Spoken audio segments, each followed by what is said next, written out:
The final word. You heard that right. Right, baby. Let's go. We have in the building himself, Mr. Bryan Broaddus. The final word. I put a T in your name, but don't mind me. How you feeling? I'm from Mississippi, so you already know how to go. I'm gonna mess up some names around this month. I think I put a big T in Mr. Broaddus' name. Put a big T there. Oh, a bigger Broaddus.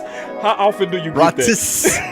How often do you get Hey, that? Final word. I get a lot of pronunciations. You guys don't know that my man. I guess you probably do. My uncle Snoop, last name Broaddus. Okay. Calvin Broaddus. So Okay. yeah, Oh, yeah. so that's Big Snoop. My uncle Snoop.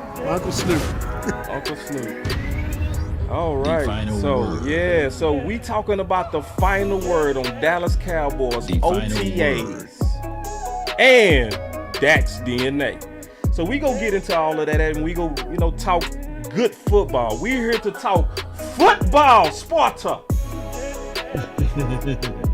We here to beat Bryan up, man. Let's beat him up, y'all. Let's beat him up. We don't care about old crusties. Come on. The final word. We might not be able to say that. We might not be able to say that. That might be reserved for The friends. final word. Nah, man. The Hey, final word. I need to be beat up. I need to be beat up. The final Man, we ain't gonna do that. We not gonna do that. Oh man, it's good to have you in the building. Good to have Thank you you. in the Appreciate building. being here. Oh yeah. He's a Appreciate legend. that. Big James, what's going on, brother? Big James and my boy Sound. He gonna The get his final sound back. word. Yeah, so. Let him wait. Law, What up, dog? what's on your mind? Man, just ready for this football, real football to kick in. Hey, I saw your video, man, on the receiver. Oh yeah, We gotta Tyron talk about Jones, that. We definitely gotta talk 4-3-4 about guy, Yeah, so one trick pony guy. is he yeah, I didn't really see a One lot straight of line wiggle. speed. I didn't see a lot of wiggle, but he tried to scare you. He tried to scare you with the speed. Yeah. Yes, indeed. So we got Bryan here, so we gonna talk about him. We gonna talk about like so much. So let's just kick word. back, man. It's the final word. Let's go. The final word. You're a fan favorite, man. Everybody in the chat saying Bryan Broaddus. Oh yeah, man. Hey, thank you. Yeah.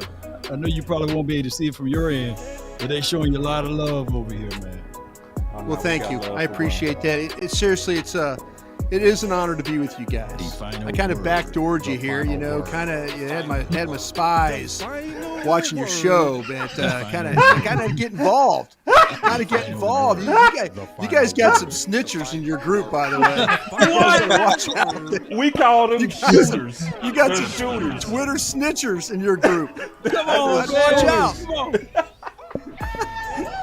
You got the old crusty CIA guy here working They Can tag you hear you me? with stuff. Can you hear me, dog? Yeah, we can hear Yeah, you we now, hear big. you I now, knew you man. figured out. I had faith in you, brother. Cowboys I intelligence agent. had to figure it out because I've been hearing, Mr. B.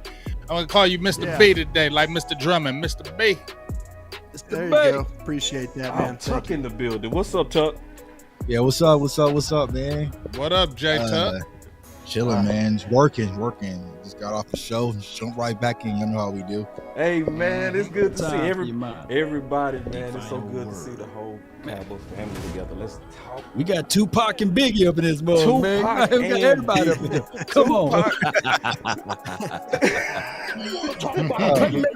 Yeah. a playmaker. He made the play. Your cars.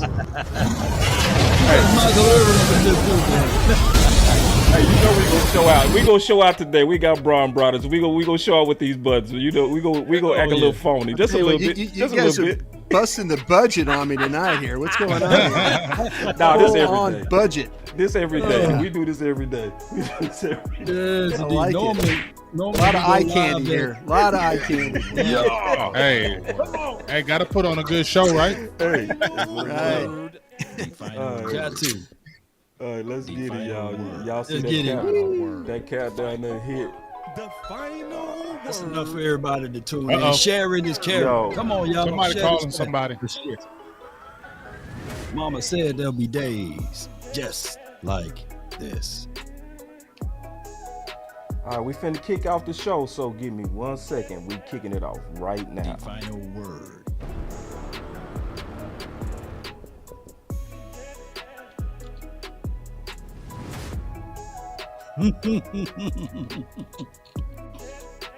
Shout out to you, Peebo. Appreciate you. C. Nick, shout out to you, Sheila Neal. Thank you for jumping in. C. Nick, Swain, and things. Appreciate you. Jamal Lacey, shout out to you, man. Appreciate everybody for jumping in and tuning in and being part of the final word. Come on. Monday style. We doing this one. Without this comfy. one. Monday style. Oh, he got the new one up. Okay, here we go. I just wanna run it up. Can we check or something? I've been really in the field, let up. I see you. I've been really in the field, let her rich, I love the feel. Lately, I just wanna run it up. Don't need no deals, I make the deal. Have to take it to Oh, you doing this one. And if it was up to me, if it was up to little old me to make a pick, it would probably go a little something like this. We got to get Tucker now. And with the 17th pick of the 2020 Dallas Cowboys NFL Draft, the Dallas Cowboys select CeeDee Lamb. Oh.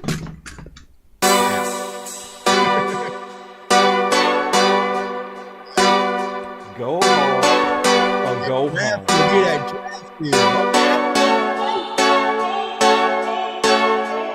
I will move down. The smart thing would be to move down, but the Cowboys historically don't. Boss could be a trade down here with Justin. We got to trade. We got to trade. We got to trade. I said this is the place to move We were just sitting here talking Justin Fields. I said it loud and clear. This is the place to move down. go hard, or go home, go home, go hard, go hard, or go home, go hard, go hard, or go home, go hard, go hard, or go home. Touchdown like the end zone, like an end zone. When the circle turn to my home, can't get me out of my zone. Go hard, go hard, or go home, go hard, go. I love Parsons as a rush defensive end, right? If you draft him and you put him on the end, turn him into another DeMarcus Ware. Let him rush the quarterback, get upfield, and create damage to the other opposing offense. We got the pick. Man, here it is. We got the pick. Yeah, this gotta be Parsons. Like, Parsons the best player available. Let's go. Yeah, these championship rings on my hands now. In my head, I'm top 10, yeah, that's hands down. You a squad, now you're looking man down. Funny how foes turn to friends now. So the Cowboys just selected Jake Ferguson with pick 129. Hey, I'm good. I love the pick. I love the player. I know that a lot of people will say that this is probably a reach. This is about where I had Jake Ferguson. Really solid player from Wisconsin. He can do all of it. He can block. He can run routes. He can actually make people miss in the open field. Have a race car like a Atari now. Call filling up, I need product again. Treat the business like a playground, might slide on you. Do me wrong, might slide on you. Do a backflip, cause I'm mad rich. I'm the definition of what that is. Go hard, or go home.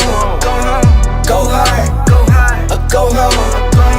Go hard, go hard, or go home. Go hard, go hard, or go home. Touchdown like the end zone. Just like an end zone. When the circle turn to my home, can't get me out of my zone. Go hard, or go home. Go hard, or go home. Okay, man, we got it going. Oh man, so here we go. So we go kick it off right here. All right, so let's make it fun first. This is coming from Built Different Group. And obviously we go start with the main guests, Bryan Broaddus and J Tuck. Which rookie makes the most impact this season? You gonna go hit this one first, Tuck? Or you want me to get it? I'll let you go, Ryan. I think to me, this is the one that I'm going to struggle with probably the most because I have a couple of different answers here I want to give.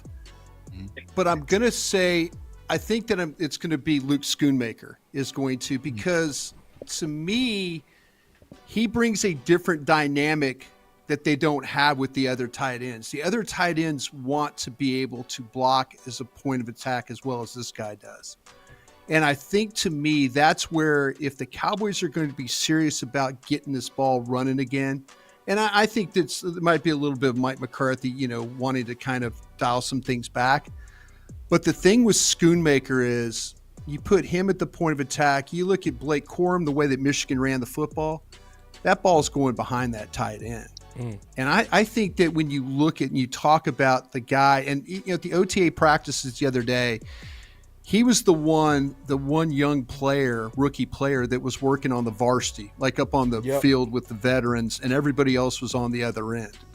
And I was watching Schoonmaker, and I'm thinking, they're thinking now of how to use this guy at the point of attack and how they're going to be able to run the football behind him and how he's going to be able to work with Tyler Smith and then also with Terrence Steele. So I think initially it's going to be Luke Schoonmaker is going to be the guy.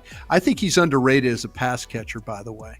I really, really do. I think Michigan's offense doesn't really show how skillful this guy is catching the football. So I think Dallas, I trust what Linda Wells, the tight ends coach, is going to do with him. And I love his size. You watch him on the field. Like when I saw him personally the other day, he's got ideal size for the position. So that would be the guy I think is going to make the rookie. It's going to make the biggest impact. Tuck?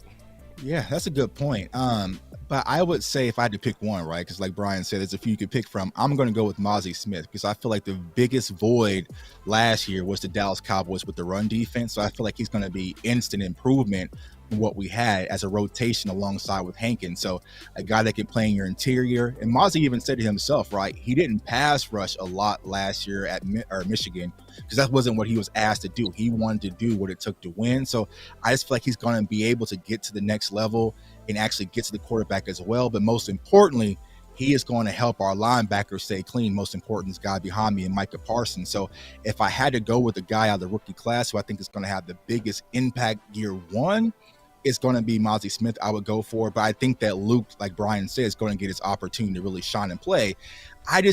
Me personally, I just don't think he's fully just going to take the reins from Jake Ferguson. I just don't think Ferguson's going to go out easy. So that's going to be something we're definitely going to talk about in camp. But I feel like with Mozzie, there's a clear plan for him, and I think he's going to have instant impact. So I'm going with Mozzie, big Mozzie for me.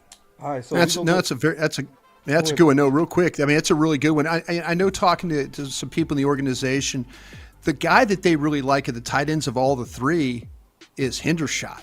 When you talk to them, like, no, Brian, watch Hendershot. And I love Ferguson. I think the Schoonmaker pick, what we just talked about, but they will tell you to a man that they feel like that Hendershot might be the guy, the best of the three that they have.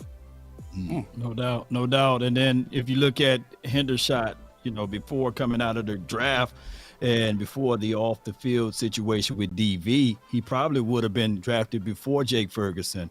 His average yards per catch was a whole lot higher. And I think he got a little bit more wiggle than Jake Ferguson. So, yeah, I can see the front office looking at Peyton Hendershot in those likes. So, yeah, you're right with that, Brian. Hey, I want to also then ask you, Law, who is your guys? Oh, well, instant impact. Yeah, I would have to piggyback off of Jay Tuck. We would hope that it is Mozzie. This Cowboys defense, we've been leading the league in INTs in 2021, and then we kind of drop off from that last year. But you would want your interior to be improving. So if Mozzie can be that guy, and it goes all the way back, Brian can recall to the 2010 Green Bay. They had big Raji and Cullen Jenkins, those big boys down inside. So if we can replicate that with Big Hankins and kick Mozzie to the 3-tech role, that can work wonders for the outside guys like your D-Laws of the world, or even like Parsons. So, we would all hope that it is Mozzie. So I'm hoping that Mozzie will be the bigger impact for this draft class. Big. And don't say defense. Don't be. Everybody, we going with Mozzie. Y'all overshown. He's gonna overshown at us. Get ready here. No, overshown, baby. Here's the thing. I already told you about overshown, and I don't know that Our plan corner for from him Southern Miss. There's so many. Look, there's so many other guys that's going on with them. So you feel me? We can't just jump out there and say overshown. You a Texas guy, man. But here's the thing. You got to say Mozzie right now just because of the other guys are more, to me, developmental. You got to look at the draft, how they go. I feel like the other guys are developmental. There's not a lot of spots right now, roster spots that are open, in my opinion. So if you see there's not a lot of roster spots, those first 2 spots, those are spots that they targeted because they want those guys to play early. That's why you can say Luke, and that's why you can say Mozzie. I'm saying it because y'all know I love defense. And just like Tuck said, I feel like there's a clear plan for him. And plus, the biggest thing I like about Mozzie, and we all talked about this, Jonathan Hankins played with about 20 snaps a game. You got Bohanna around that 18 to 20 snaps. Mozzie played a lot of snaps when he was in college, and I think that's the biggest thing that they can use him for. He's not a guy that you got to sit there and rest him. You can play him a lot of snaps, so I think that can help the rotation. So I feel like that's why there's more of a clear plan. Do I think he's going to have some dominant type season? No, but I feel like he's going to come in and be really effective and help that defense to what it needs. I know when you speak, I do listen. Mm-hmm. Yeah, I think that, not to sound the same as everyone else, but the honest opinion, the honest, listen, man, the honest deal about this whole situation is that they went out and drafted Mozzie Smith with the very, very first pick in this draft, and they brought him in to help stop the run. So I think he has to be the best person to actually help us this year. But in this sense, I think that you're going to have a couple packages with Dan Quinn where they look at a 5-2 front or a 4-3 overtight front, and you have Bohannon, you have Hankins, and you have him on the field at the same time. And those guys go cover up a center and 2 guards. And when that happens, baby, it's going to be very hard to run inside. And that's what you're going to have to do to beat teams like the Philadelphia Eagles and teams on the rise, might I say, like the Giants and our own conference. That's where I think he has his biggest impact. I don't think he has a Pro Bowl season, but I think he's serviceable, and I think that he will not lose a bunch of matchups, especially if you put him at a 0 and you have the 2 guards covered, or you put him at a 3 technique or a tight 2-eye. I'm gonna be honest. I'm disappointed in everybody. The guests, everybody. What you about to do? Austin's got a curveball. Right. Hey, I think we're burying. He's gonna say overshown. I think we're actually burying the lead. Hey, OC, how did you know that Parsons was going to be able to rush the passer as well as he did? When you said it in that little clip we watched, how did you know? Because I interviewed the scout that saw him first at Penn State, and he had no idea. He's like, if you told me this guy, now we all saw him as an off-ball rush linebacker, but what did you see him to put his hand down? Because in that clip we saw in the opening, you're the only person I've ever seen to ever say that Micah Parsons could be a put his hand down guy. So I need that question answered before we get into any of these rookie things going on. Fair. Yeah, Broaddus. So I'll tell you. So, I mean, the sauce about Micah Parsons is really looking back at some of his high school film, which I looked up at, and I saw the athleticism and the change of direction. But the two things that jump off the tape when you look at him is his burst and his ability to use his hands and shed. Even when he blitzed B-gaps at Penn State, he was very effective at that. So I saw that it would transliterate to the NFL. That boy said transliterate. That is why. That's why. That's my boy. As a guy with a Louisiana education here, I somewhat understood what he was talking about. Translate. That's good. Translate. That's good. Not translate. Transliterate. It's literally. That's better than translate. It's amazing because, like I said, the scout that first saw him at Penn State said, "There's no way." And he goes, "We didn't see it." And you went all the way back to the high school, which makes perfect sense. Makes absolute perfect sense now. Really does. So you know what we got to do. Bryan Broaddus just gave my boy OC a lot of love for his eye. No, he did. He said it. I have not heard anybody else ever. No emotions, no friends, no loyalty. Straight business. Straight business. Put hashtag straight business in the chat. I'm hitting two buttons. All the buttons. The OC. I'm hitting all the No buttons. emotions, no friends, No emotions, no loyalty. no friends. Just straight business. Straight business. Put hashtag straight business in the chat. Now I'm getting ready to get on everybody, the guest, everybody. Like all of y'all getting ready to get it. I can't believe what just happened here. Everybody picked Mozzie. He's going to try and convince us a 5-5 running back. Come on, you already knew I was going. Because how can come on, you gotta think offense. Hey. Come on, Broaddus, you gotta think offense. I love it. I love it. I mean, I didn't have the balls to sit there and say that Deuce Vaughn at 5'5", but I'll tell you what. The thing about it is, though, I mean, to me, depending on what happens, if Pollard looks fine now, we'll see in the OTAs, in the mini camps, and the training camp, and all that. But who is that backup running back? Who is going to be that guy? And Deuce Vaughn, I mean, he proved it at Kansas State. He can carry the mail. He's absolutely proven that. I'm thinking it's gonna be him, Broaddus. I'm gonna tell you why I think it's gonna be him. I think it's gonna be him because he the easiest to see. Because Mozzie, if Mozzie is going crazy, you know who gonna see him? Football people. The crowd not gonna see him though, right?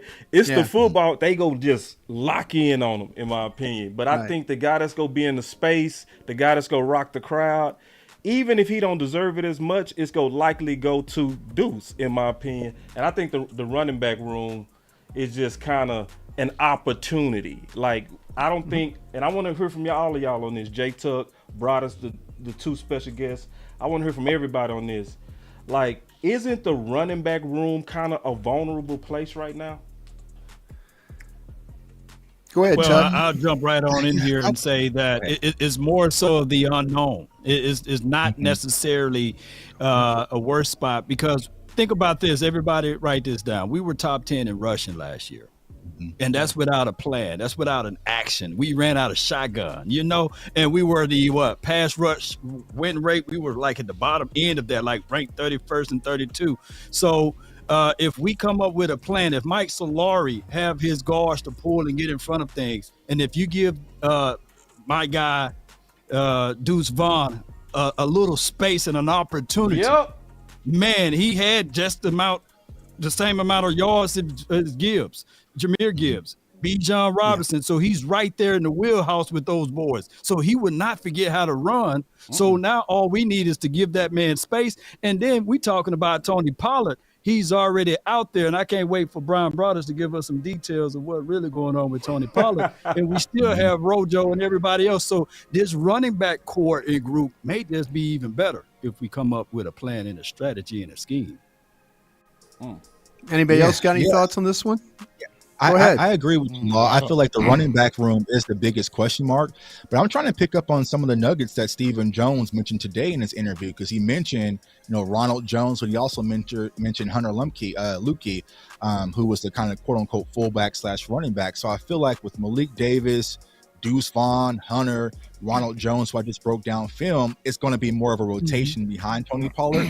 It's going to be able whoever grabs the opportunity. Now, Ronald Jones here in Kansas City, he didn't get much opportunity last year because he was a late signee to Kansas City. So they already kind of had depth, so he didn't get much reps. But when I broke down his film when he was in Tampa, I mean, when he was given the opportunity, I mean, he had almost 958 yards. So he's a guy who is capable. I just don't know, what's going to be as far as the preference is when it comes to Mike McCarthy and Schottenheimer's offense. Now, I know from the fan favorite perspective, a lot of people are wanting Deuce Vaughn. I feel like they like the explosiveness, but who's going to be that bell cow? It's a 17-game season. Who is going to be that guy that can really take on punishment? Because you definitely want to subject Tony Pollard to that amount of punishment. So I feel like Ro Jones and maybe Malik Davis are probably going to get those carries initially, and then just certain packages for Deuce Vaughn. But we'll see. It's going to be an interesting, room to definitely watch, especially as we get to OTAs and camp. Yeah, I think you guys made some great points about these backs. And, and I know that I was pushing, hard for somehow, some way that Bijan Robinson was to get to Dallas. I'm like, and everybody's like, oh, you old crusty, you this, that, the other running back, running game and all that. I just saw a complete back, and I felt like that was going to be something that Dallas, I personally feel like they with Pollard, I think we're looking at Dalton Schultz here. I think we're looking at a 1 year franchise tag and then kind of move on the situation, to be honest with you. Yeah. So with that being said, I was thinking like, okay, what other directions could they go here? The opportunities, or it was a deep draft with these running backs. And so I was thinking like, okay, maybe they'll grab one here in the third, maybe they'll grab one here in the fourth. And they just didn't. They just kept pushing it down. And Vaughn is a very popular player, and you can watch him play. The thing that I worry about the most with him is the blitz pickup stuff. Yep. If you put him on the field, and if this was the old Kellen Moore administration of calling offensive plays, then I would worry about how he would be used, because I made Jerry Jones mad at me one day at training camp when I asked him, do you feel like you wasted Tony Pollard's career? And he goes, well, I wouldn't say we wasted it. And I said, but you haven't played him, sir. You haven't figured it out. And they finally figured it out. They finally started putting him on the field. So under Kellen Moore, maybe no back thrives, in this situation. But my hope is that Brian Schottenheimer, Mike McCarthy, they kind of figure out, because the one thing, now let me ask you guys this, and I know you guys will give me an honest answer about it. Do you feel like do you worry about the top end speed or the long speed for Deuce Vaughn when you watch him play? I mean, like his ability to finish runs, and I don't mean runs with power. I mean runs like he gets fetched, and that's, I mean, I think the initial quickness, the burst and things like that are really good, but I worry about him, like, and if you're talking about long breakaway runs. Well, let me say this. We see this let me jump in real quick. Go ahead. Real quick, Law, and then I'll kick right back to you. So here's the thing about Deuce Vaughn. He is quicker than he is fast. I think that there is a hole in this running back. The Wi-Fi wants to get you, man. Come back. We good. Yeah. Okay, gotcha. You good. Go, Law. Oh, well, what I was going to say here is top end speed. We didn't see that a lot, and I'm not finna, don't shank me with the butter knife, y'all. We didn't see that a lot with Emmett. He ate what he could and he got out of bounds. And that's what I want to see with Deuce Vaughn. Eat what you can and then get out of bounds. It will be a minute where it's going to be hard for them to find out where you at. Get what you can and get out of bounds. He would not. I seen him in college get caught from behind, so he don't have that top end speed as relates to breakaway. Tony Pollard got that. It's hard to see Tony Pollard get caught from behind. He's got that next level. Yeah. So we're not going to have the best of it all. But let me kick one back at you, Bryan Broaddus. Who's the blocking running back for the Eagles or the Kansas City Chiefs to pick up blitzes and things like that? Yeah, see, that's the thing. I mean, I don't know. I know in the old administration, like I said, the Kellen Moore, and I know how important, because I used to talk to when Skip Pete about this. I used to talk to him about when do you feel like that you could put guys on the field? When did you feel comfortable putting Pollard on the field? And he said when I knew that he was not going to get overwhelmed. When I knew that, like, I knew he would step up and I knew he'd deliver a blow. And I used to tell him, I'm like, if they run over you, that's not a bad thing. If they run over you, that's at least you're giving the quarterback a chance. So to me, that's I think in this day and age, and you've got to be able, and the little clips we were showing there, Deuce stepped up and picked up a blitzing linebacker in the Texas clip you just showed. It was an initial shot enough to get the ball out. Maybe that's what he has to do. But I don't think if the one thing that I would worry about, if you play him a bunch, does he become a liability in that? That's the only thing. The long speed I could live with, or the lack of. The blitz pickup stuff, again, if they're telling me the ball's going to come out quicker, and that's something that Jerry Jones said today that, of course, they're going to try and do. But if it turns into, okay, they have to have somebody in there that can blitz pick up on those third downs and stuff, they have to be mindful of that until they figure out really what they have with Deuce, and can he handle that job at his height at 5'5". Hey, I got to flip it real quick, and then we go get big in here. I want to flip it to something that because I don't want to run out on Bryan and Tuck. No, go ahead. You're fine. You guys are good. Keep going. Okay. We're good. Keep rolling. Let's go. Well, the thing is, just flipping it, the draft is built perfectly for a return of Zeke. And that's what you said the day after the draft, Tuck. And Des agreed with you. I definitely agree with you as well. So I want to kind of talk about that. And I want to just lay out my concerns, and I want to go around a circle just real quick. I've been thinking about this, and I'm going to kind of hear everybody's wisdom out. I've been thinking about that we have a void in our red zone run game, our short yardage, and closing out games. And I was talking to Tuck about this today, and I want to kind of hear from you and everybody about who fits a Schottenheimer run scheme best, Pollard or Zeke. And when I start thinking about that, I was like, you know what? Zeke is more of a need than what we think he is. So let me go around a circle. I'm going to start with you, Big, because you've been hanging out. And then, we'll get Bryan and Tuck and everybody else. Yeah, you guys got it. You guys got this covered. Well, I mean, of course, I know you'd love Zeke to come back, and I ain't hating Zeke coming back. I know you love for Zeke to come back. I know you love it, and I ain't hating on it. Because like you said, you can't replace 12 touchdowns. You can't replace that. He almost had 1,000 yards rushing. If he wasn't injured, probably would have hit the 1,000-yard mark. So you would have had 2,000-yard backs.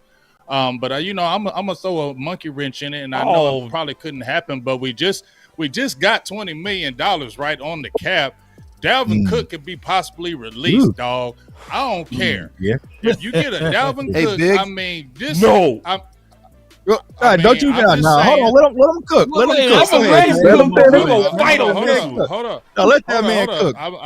Okay, well, you can fight me, but all I'm saying, I've been talking about it way before this, like months when they was talking about cutting him and whatever, and talked about him on the show. Now, for 1 year, okay, it can 1 year, maybe two, but 1 year, why not? I mean, I know Zeke, powerful bag, short yardage, yes, okay, but dog, if you can have it for a year where you got Pollard, and it's not like Cooks he can't run in between the tackles. You can do that, and you can figure out a way to make it happen with them for a year. And you don't tell me you couldn't like that backfield. And honestly, do we really want Tony Pollard getting the 20 carries? And do we really see him? And you just said Schottenheimer is more geared to the more physical type back. So now why not run two of these guys at you where you got a two-headed monster where you don't know where it's coming from? I think that's something that you should look at. I know Zeke, but that's something they should look at because they got the money to do it. I got a box you on this. It's the only box is this. This is the only box. Availability. That's it. You know what I mean? In terms of player, I do like the juice from Cook, but in terms of a guy that showed that he's durable, that's gonna give you 12 touchdowns even on a bad leg, I gotta go with the guy that's available. Well, I gotta fight your back, Boss Cowboy. No, you Where you come from? Boss Cowboy. I broke down. That's why you go watch my video, Boss Cowboy. If you watch my video, you would have understood it. Listen, don't Wi-Fi me. That is Wi-Fi. Yeah, your Wi-Fi. No Wi-Fi? Yeah, come out and come in. Come on, me. Go ahead. Wi-Fi, dog. You gotta get that. No, wait. I think I'm okay. No, bye. Okay, you go ahead and say it. Who else want to fight me? No, hold on. I'm good. Wait a second. I'm good. Oh, you are good. I'm good. Go ahead. You good. Go. No, I'm good. You good. Go. Cook. All right, so look, here's the thing, man. Look, he had a bum shoulder. He's had like ankle. He's had, a shoulder surgery in February. But listen, he rushed for over 1,000 yards in 4 straight. Press up, down, left, right, A/B select. He was doing good too. He was doing so good. Hey, I wanted to hear it because he was jumping on my team on it. That's why I wanted to hear it because he was on my team. That's what I love to hear. He was on my team. Big just lost an ally. Big just lost an ally because of the internet. Yeah. He was He was rocking with me. I got you, big man. Oh, you got me. I'm glad. Big, Oh, you yeah. fit- I There would you get go, jumped. I would get jumped. Get him, tell him. You already know. because he went to Florida State. So Yeah, you know I'm no blooded, man. Yeah, man. Let's go. Talk to him. Tell him. Let's Tell go. him. Tell him. Right here, I man. want to kind of circle back, right? Because the reason why I sent that tweet originally is kind of like what Brian said. Like, it was for me to try to figure out the Luke Schoonmaker draft pick, because when that pick got called, I really didn't understand it. So I had to kind of roll up my sleeves and do some research. I'm like, okay, like Brian said, they want to get stronger at the point of contact. They want to kind of run better in the trenches. And then once they kind of added on Hunter Luepke, and then I did the research in regards to Brian Schottenheimer's philosophy of being more of a power guy, I was just like, that's Zeke. You know what I'm saying? So me, it's just thinking that Zeke would be the perfect fit because, one, he's already accustomed to everything in Dallas, so it wouldn't be much of a learning curve. And then two, you pretty much solve the huge issue that Boss Cowboy, and also I have as well, is who's going to be your pass pro guy. So like Brian just said, we're trying to get the ball out quicker, but we always know it's not going to be the case. There's going to be some 7-step drops. There's going to be some situations, and we saw Tony Pollard get smoked. Malik Davis is still very green.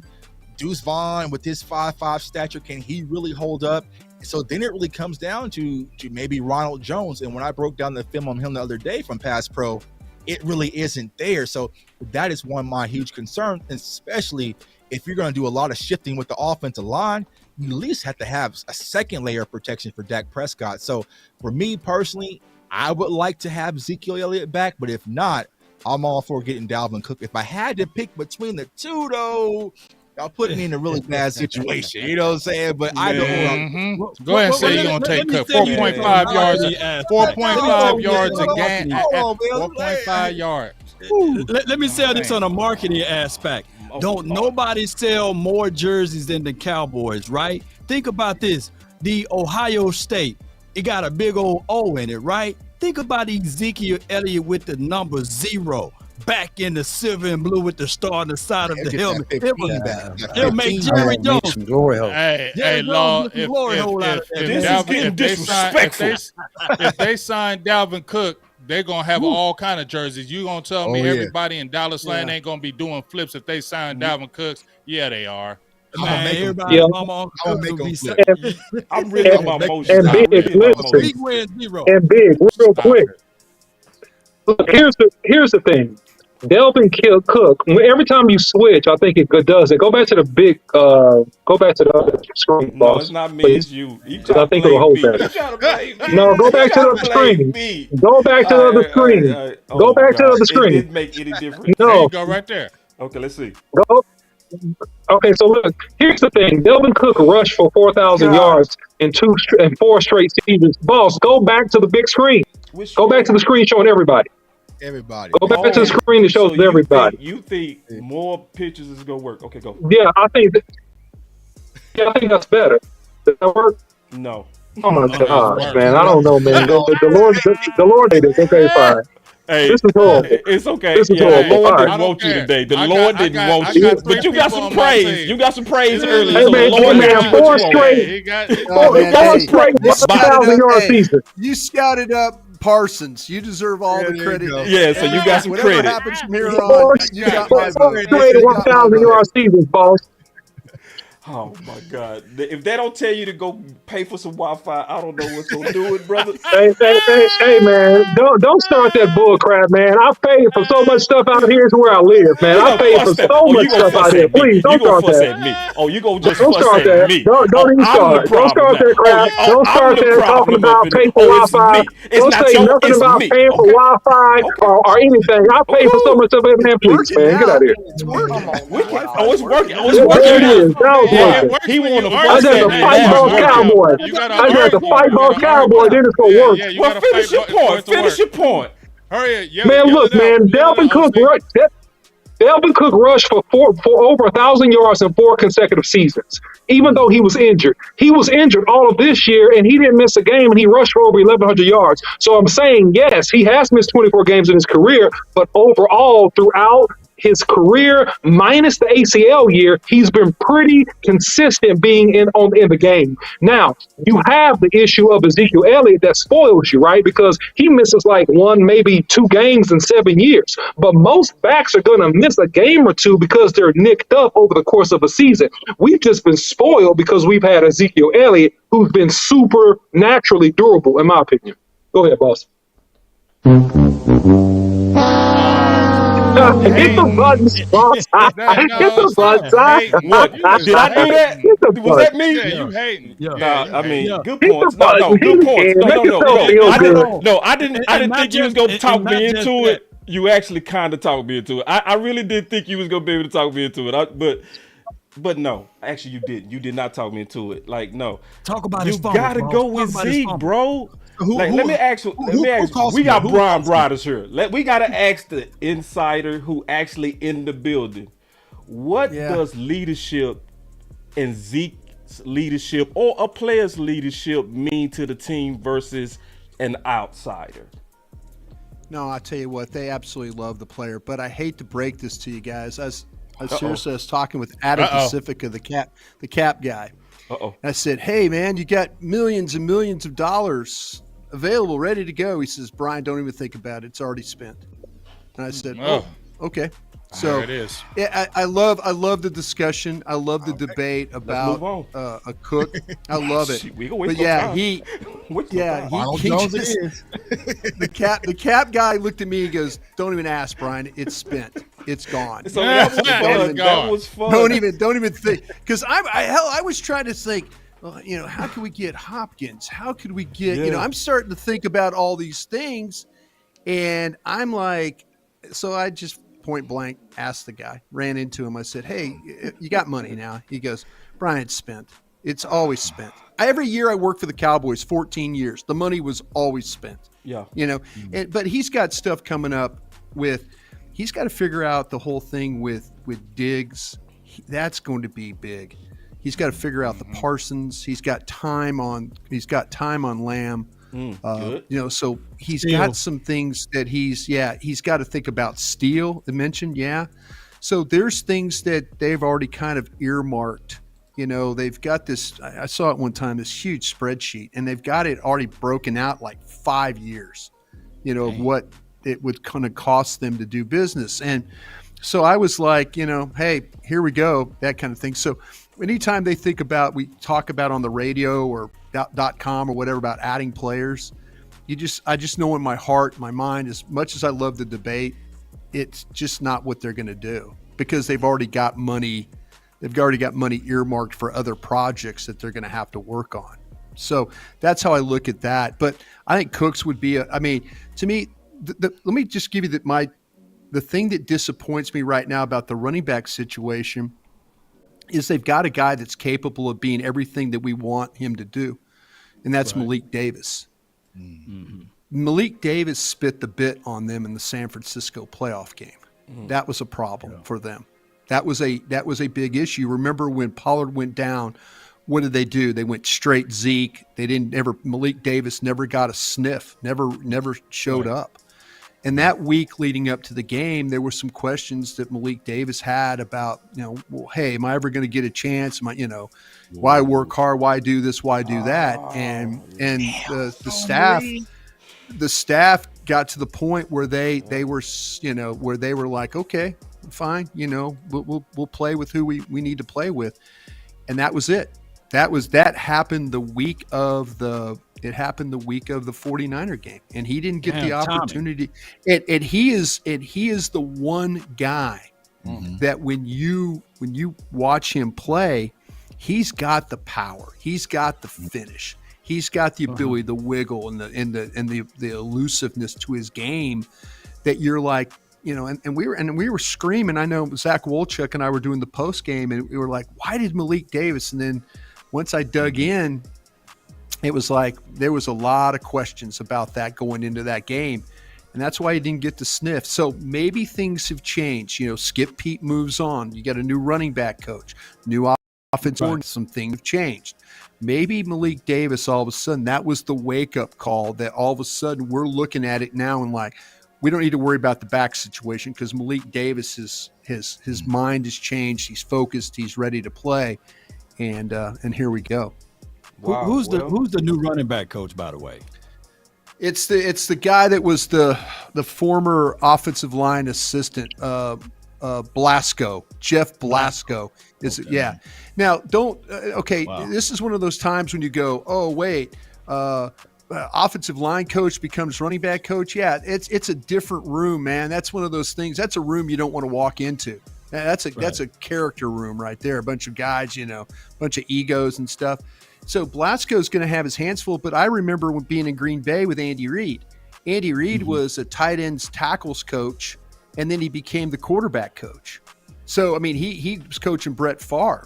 So you're thinking, so sometimes when you get an offensive line coach and they move him to a skill position, then you get a deal where he understands blocking schemes, and now he can learn the perimeter game, and that helps the overall, the coaching staff as well. And he can convey that to, his running backs working with the offensive line. It may be a little bit better fit.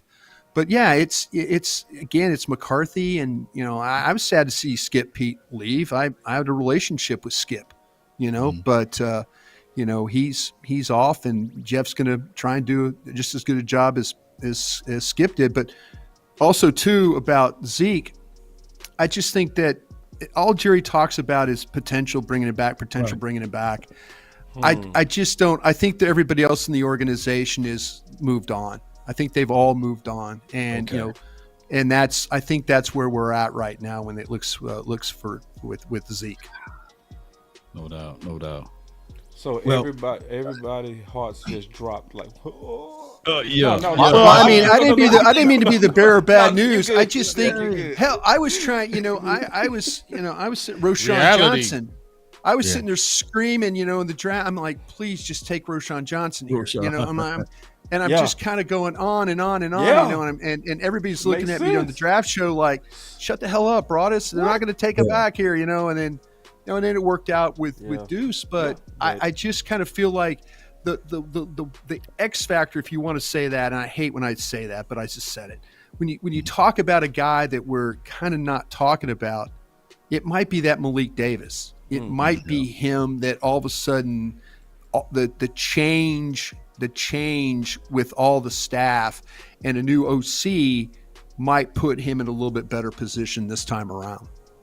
They say it's over. Real quick, I'm sorry to cut you off real quick. They say that it's over 600 people watching and only 2. It's all because of you guys and the bad internet. It's a comedy hour right now, man. We're on a comedy hour. Come on, y'all. Hey, I thought I was. I work for a $10 billion company that has bad internet. So don't feel bad about your internet. Don't feel bad about your internet. My $10 billion company's got bad internet. So don't feel bad. Thank you, Broaddus. I appreciate that. Thank you, sir. I've got you back, man. Hey, anybody that could anybody can tell me that Micah Parsons could rush the passer, he's got a big check mark in my book for sure. Yeah. He said that. My boy OC said that D-Day of the draft as they was leading up to picking Micah Parsons. So amazing, great insight also, right there. And I'm gonna brag on him a little bit. My brother, he also hit big on Tyler Smith. Like it was he was predicting Tyler Smith. So it's a lot of. I love the skill. A lot of good you guys are doing. A lot of good you're doing in the world. Bryan, all we need from you then is just a couple of recommendations, and then all you can do, or just open up the draft show to us, and we got you. You can retire.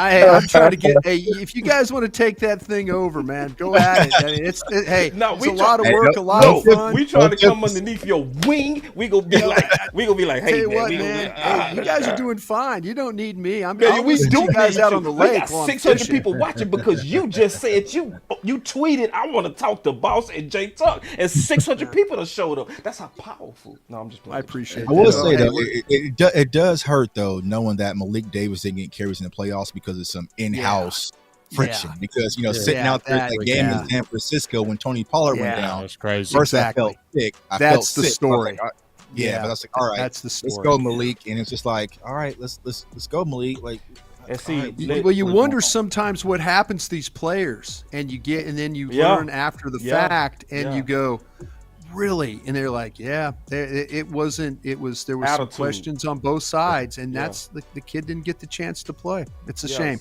It really is. Like basically pouting. You're pouting. You showing. Yeah, had a level of it. But like happens. I say, a totally new coordinator, new running back coach, new line coach. You never know. Maybe Brian, let me ask you something real quick. Yeah. Because you speaking on something, didn't that happen to Tristan Hill? Oh yeah, Tristan. That was. I'll tell you what, Rod Marinelli, and his wife will probably call me up. She'd probably watch this show and call me up and rip me for saying this. She's done that before. I'm sorry, Mrs. Marinelli. I really, your husband's a wonderful human being. She did. She called me up after a show one time on 105.3 The Fan. She goes, Brian, and I'm like, yes. Mrs. Marinelli. I'm like, hello, yes. Well, but anyway. But say, I was talking about something, but Rod. I mean, it was amazing. Rod, he did all the legwork on Tristan Hill. He did all the legwork on him. Yeah. And he thought he was this. He could be this special player, and he just wasn't. And the scouts were like, "Listen, this is what we're hearing, Rod." And he's like, "Oh well, I really don't. I'm not hearing that. I don't see that. I think he, And then Rod turned on him. I mean, just turned on him. Yeah. And that's the thing that's sad is as a scout, when you fight your ass off and you go down there, Orlando, and you're looking at these players and you're going through and doing all this stuff. And then all of a sudden the coaches walk in, they say, well, hey, we want to do this. We want to do this. We want to do this. And you're like going, well, I don't go in there and call third down defenses. I'm not calling pass plays. I'm trying to do my job as a scout. I'm not stepping in and calling, goal line defense. So that's what the problems that scouts deal with. Will McClay's done a really good job, though, of bringing everybody together. There was a time where that wasn't the case. That really wasn't. And Will's done a really nice job of getting everybody on that same page, whether it's the coaches, the scouts, and then the Jones family, who is, in itself something you have to deal with.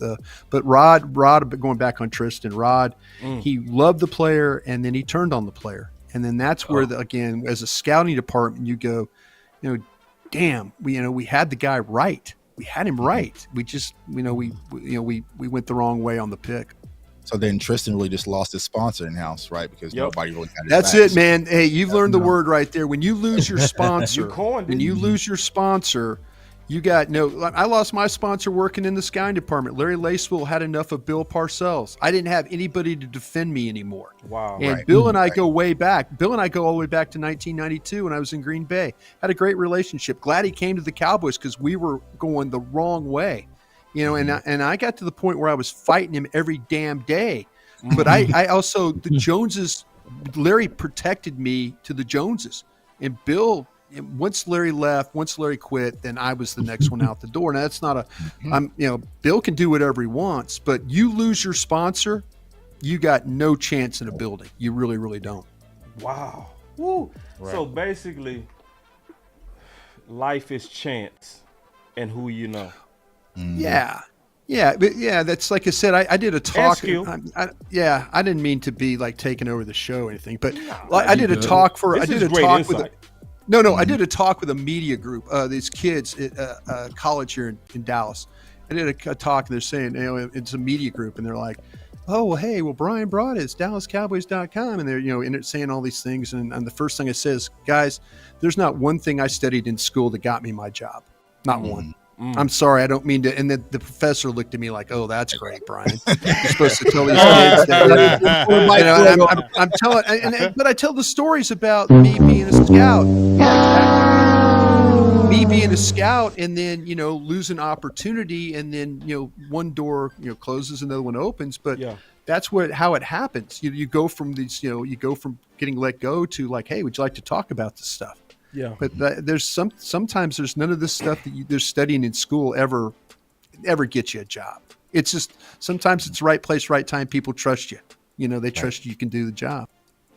Hey, I have a really quick question. Since I got you, Broaddus. Sure. Avante Collins. Speaking of being politicked, Avante Collins seems like he played really well this last preseason. and he didn't really get much run. What's the word and the thought from what you know about him? Because I thought he was a guy that actually they thought about in Minnesota as a guy that potentially could start, right? He went and played a year for Pittsburgh. He came here. He played pretty well as far as the tape I saw, especially versus Denver in the preseason, and he never got any run when we had injuries. What's up with that?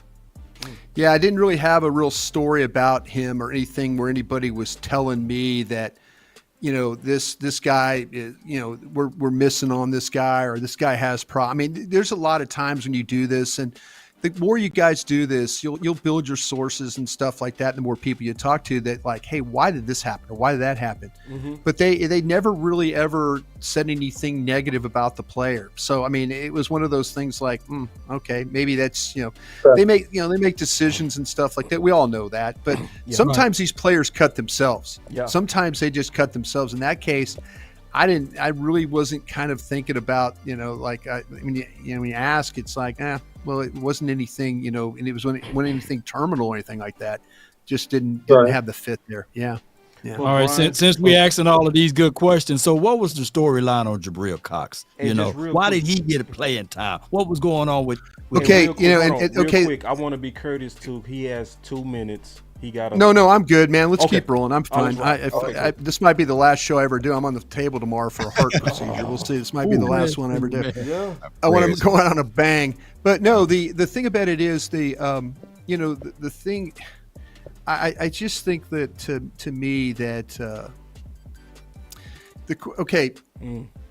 it's kind of a tough situation to talk about him in that way and stuff like that, because there's certain factors that lead into decisions on these players. And I was like I say, there's some of these kids you hear about that they do this or they do that and they really don't they don't fit in, or they don't, and you're kind of like, man, this guy's playing pretty well for you. Why would you? And they just didn't feel like that he was good enough, that it was just when I talked to George about him, I'm like, I talked to George Edwards. And again, I'm sorry, I'm not name dropping. I'm just trying to tell you, these guys are gone now. These are guys. I worked with George a long time.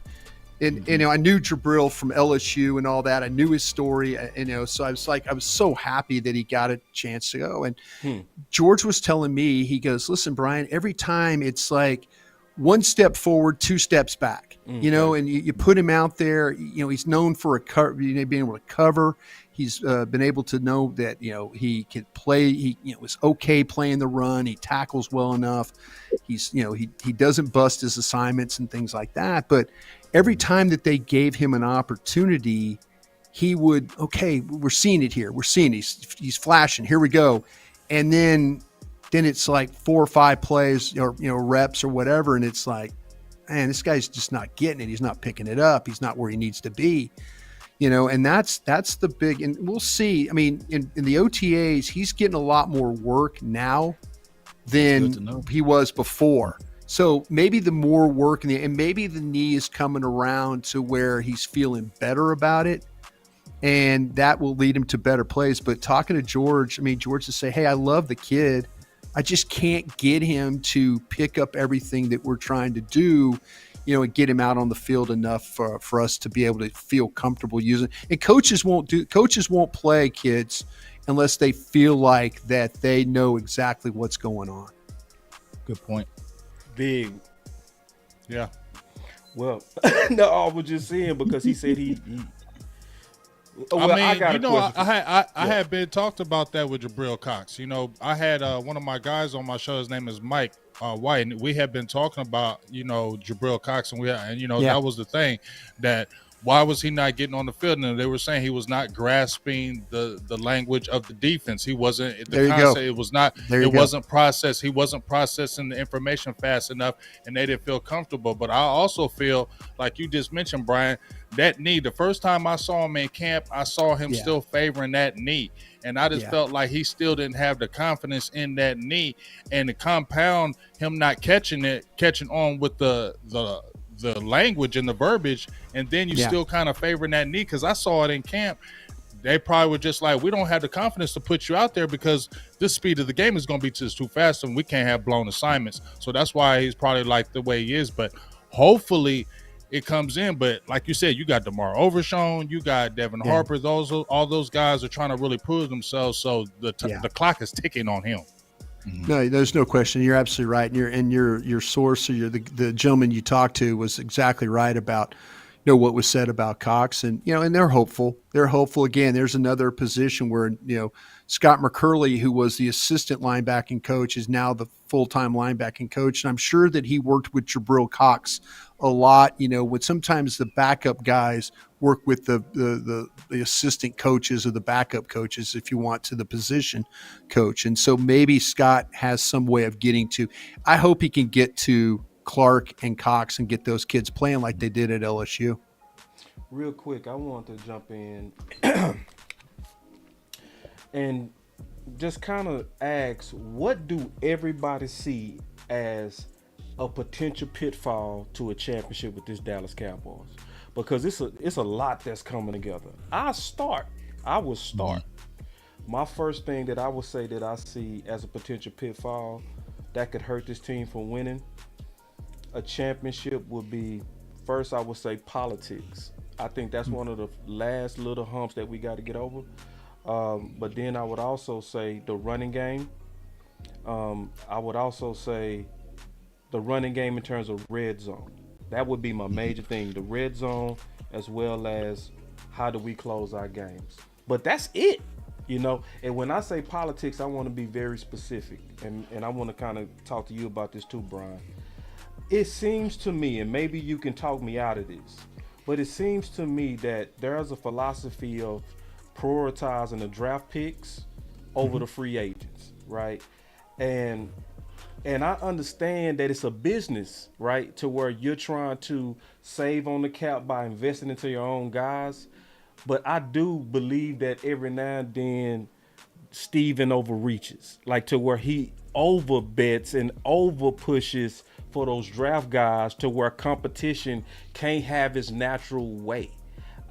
I don't think that hurts us greatly, but I think that hurts us about 5%. So I just wanted to kind of get your feedback on that and thoughts. Yeah, I'll open up the floor. I'm interested too in hearing what everybody else said. I've done a lot of talking already, but yeah, if you could, guys jump in, and I'm listening to you guys right now, and I have a thought too as well, but I'll let you guys have a crack at this one. Yeah. I'm gonna just jump in and say one thing right quick. Only thing I'm gonna say is injuries. I feel like injuries are going to be every year, but Dallas has been relatively injury free the last couple of years. If we saw 2020 and we saw the debacle of the injuries and how he's really, that's one thing I like about him. He really knows how to rest the veterans, and he really is good at keeping those guys fresh for the whole year. So I think that's the biggest thing. If we say Dallas stays relatively injury free like it has, I think the team has got a great mix of young and old. I feel like it comes together, but I think a major injury to like a major player could be something that could definitely derail it. So I would say those injuries, especially a major one, could really derail the season for me. Yeah, and I'll hop in big right after you and say this to be more granular. I think that honestly, injury to a running back or injury to an offensive guard or tackle in particular, could really derail and hurt us a lot. Right. Because right now, and this is where I really greatly disagree with the Dallas Cowboys strategy, you had a chance to shore up and address that left guard position in the draft with several good guys that could play guard or tackle, or even go with Osiris, who was available even in the second round, and pick him up. But obviously the Cowboys believe in, hey, Josh Ball, they want to give him a chance. He's like the cat with 9 lives. He went to left tackle, right tackle. Now they're playing him at guard. So we'll see how he does there. Yes, he is a good run blocker, but you're depending on him, right? Or you're depending on Farrakhan. Excuse me for mispronouncing his name. But you're depending on those guys to play Forniak, thank you. You're depending on those guys to play very, very well. And then you have the injury history of Tyron Smith at right tackle, and you don't have Terrence still available to start off the season. So if he goes down early, and then you don't have a Matt Walinsko ready to go, right? Or if one of these left guards get injured, that could be a major problem. And also circling the block about this, the running back thing, I think, is a concern because, look, you know for sure that, or you should know, Tony Pollard is not a bell cow. He's not a guy that's go total more than 20 times a game. And then you're really depending on Ronald Jones to have a resurgence and have a great year and be that thumper. Because if he goes down, I mean, look, Malik, I think he's solid. I think he has burst. I'm not sure if he's a thumper, but I think that it hurts you a lot if a guy like Ronald Jones gets hurt and he's not a in between the tackles running back for you. So those would be my two. Yeah, I would say my biggest concern, to kind of piggyback off what OC just said, is the lack of continuity when it comes to the offensive line. Like, I'm just not a fan, even though I'm a fan of cross training. I just feel like there's a lot of musical chairs going on right now. And I feel like this idea of maybe Tyron Smith being your right tackle and moving Terrence around, I'm just not comfortable with that. So I feel like what the Cowboys really need to do is find their best five. And me personally, I just don't believe there's a way you can convince me that Tyron Smith is a better right tackle than Terrence Steele, if healthy, right? So I just feel like that's going to be my biggest concern, is that they're getting too creative with the offensive line and just not going with your pure best five. So that's going to be one in my area. And then also what we just talked about, I just feel like the linebacker core does need some added depth there. Moved on from Anthony Barr, who he was kind of just a guy, right? But he was a solid guy. And as Brian mentioned, when it comes to the linebacker position, it's just not about ability and talent and sideline to sideline speed. It's also about up here IQ, right? So can you really grasp the game mentally? And you still just have a lot of young guys at that position. So I would like the Cowboys to actually bring in another veteran guy at the linebacker position, because we saw what happened last year when LVE went down. Our defense looked kind of different, especially in the run defense. So that's the two areas of improvement I'll definitely be focused on for the Cowboys to kind of solidify to make this team much better as far as championship contention. Well, those are all brilliant points, man. But just to say about this with linebackers, they play so much nickel anyway. So you're only talking about two linebackers out there. And last year, 4 out of the 5 guys on the offensive line moved around like musical chairs. And Mike McCarthy still figured out ways to win 12 games. Yeah. And what normally happened with the previous administration with Jason Garrett, when you have someone injured, you feel it, right? You absolutely feel it, and we lose plenty of games. So I'm quite sure with his overall philosophy, hope Mike Solari can help out with everything with his offensive line situation. But I think that they banking on Chuma Edoga, and they banking on one of those guys to stand tall. Think about it. We've been banging on the table for Malik Davis to get more snaps, and he was an undrafted guy. We are banging on the table right now for Terrence Steele to get paid, and he was an undrafted guy. So just like what Bryan Broaddus said earlier, if we can put our name in the hat and betting on one person, it will be my guy, Will McClay. Some way on this team, our offensive line unit will be just okay. Think about this. When you have a philosophy and a scheme put into place, you'll be okay, because you can only name for the 49ers Trent Williams. You don't know everybody on that offensive line, but it appears that every year they still know how to run the ball, and even if they don't have their quarterback, they still know how to win games. And that is because they got a philosophy, principle, and concept put into place. Hopefully, the Cowboys figure that out as well. Well, let me ask you this, Law. Do you feel like when it comes to our offensive line, we are pushing too much on Tyler Smith's help? Because if Tyler Smith goes down, everything pretty much crumbles, from my opinion, right? Because you lose your left tackle / left guard, and then things get kind of tricky because you got to really rely on Tyron staying healthy. So that's my one concern. Now, maybe Matt Waletzko does step up. Maybe Josh Ball has a resurgence, right, and can show that he was worth taking as a 5th round pick. But as for what we've seen right now, I just feel like if Tyler Smith goes down, we have a whole left guard, you have a whole left tackle. It just gets ugly. So I feel like, I'm just not leaning towards, Chuma Edoga. I saw the film. I put down the film. It just is what it is. Awesome Richards, baby. Yeah. Awesome Richards. There you go. So maybe you have Awesome Richards or, TJ Bass or, my guy Eric Scott out of Kansas. Maybe someone steps up. But I don't want to hold my head to that because a lot of the issues that we saw last year really happened down because our protection was breaking, especially in the pocket, especially versus San Francisco. So, hey, Tyler Broaddus haven't allowed a sack in 2 years. And if you think about it, when Matt Farniok, when his name was called, he was very strong. So I know I'm optimistic with this. Yes, you are. You are very optimistic. Break it down. You are too optimistic. You got me, man. Come on, Broaddus. Come on. You done maybe knock down my whole damn. But keep in mind, but the sun will come out tomorrow. You know, this too shall pass. Oh,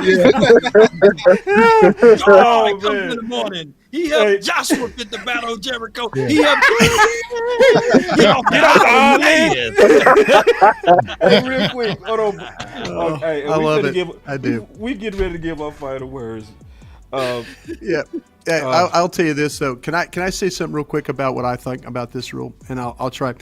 I like what you guys were saying, and you're being position specific, player specific.